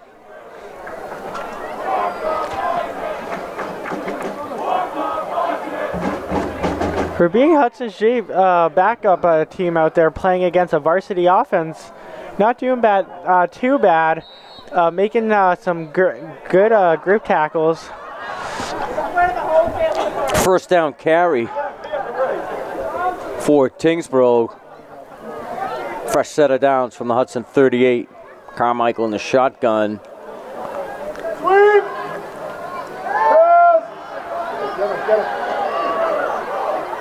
Carmichael complete to Robeson. Good for about 6. That's Carmichael's second completion of the game out of 9 attempts. Now down to 1:20 left in the game.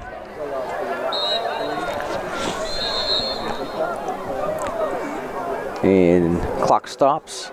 It's a timeout. Tyngsboro. I think that's their 4th. Around that.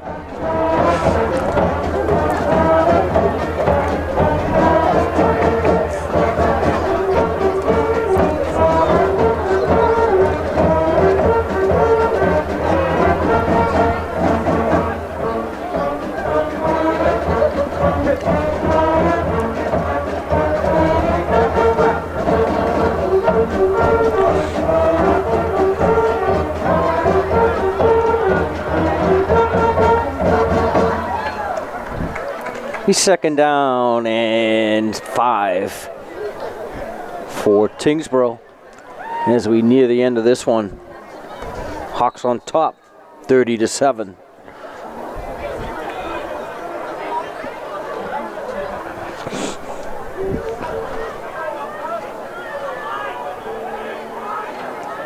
Carmichael in the shotgun.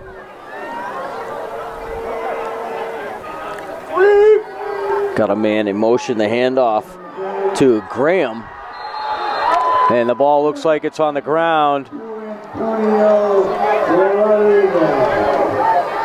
And still Tyngsboro ball. So Tyngsboro recovers the fumble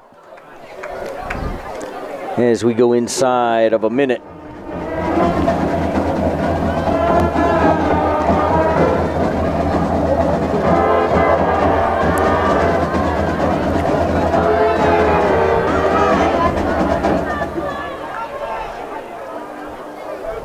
Carmichael fakes the handoff. He's going to go to the right side.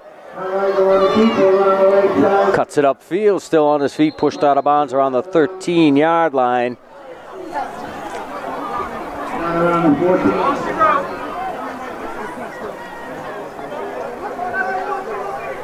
Look like Orlandi able to push him out of bounds. Overall, this game is controlled by Hudson. On both sides of the ball, Hudson just played great. 2 weeks in a row.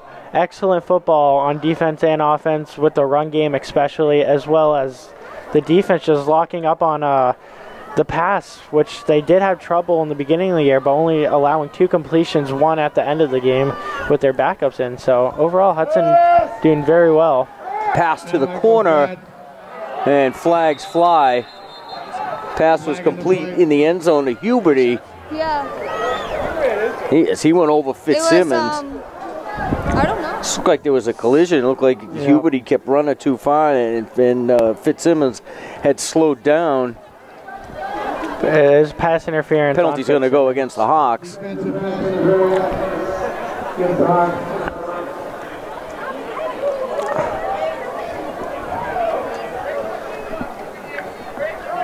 25 seconds left.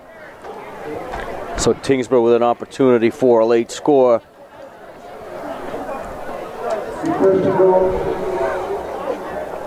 Be first down and goal from the 2 for Tyngsboro.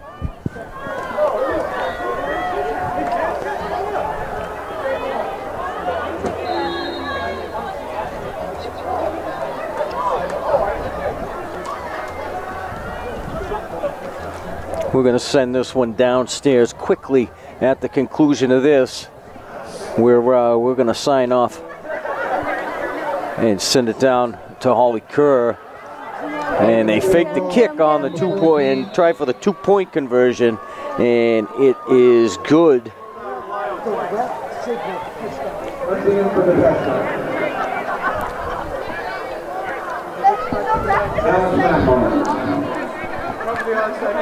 Ball. 25 seconds to go. It's Hudson 30 and Tyngsboro 15. Yeah, he caught that.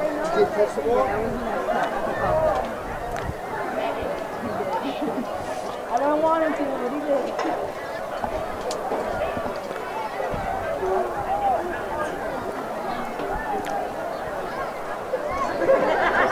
Game's over.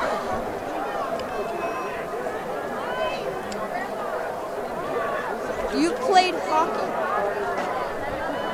You played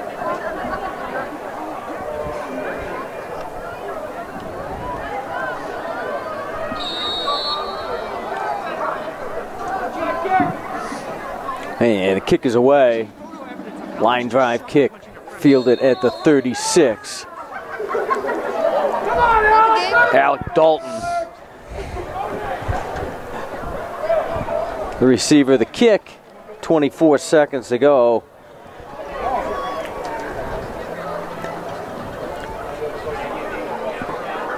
Hudson should just knee it out here. I think they're just going to take a knee, and I don't think Tyngsboro's going to stop them.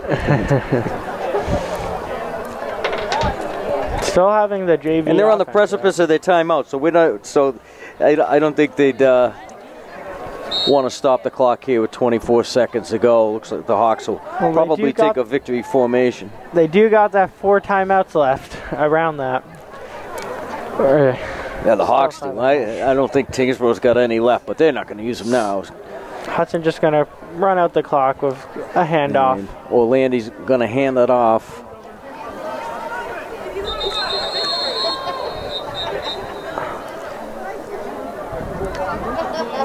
And that should be the game.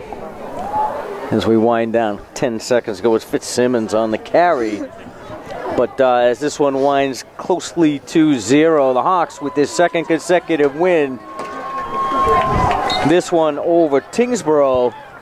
Final score is going to be Hudson 30 and Tyngsboro 15. Thanks a lot, Joe Catella, for joining me tonight. I'm Pete Conti. We're going to send it down to Holly Kerr on the field to wrap this one up. We'll see you next week. Thank you, players. Thank you, coaches. Hello, awesome win for the Hawks, 30-15, two games in a row. Hawks win. For everyone, I'm Holly Kerr, and thanks. Good night.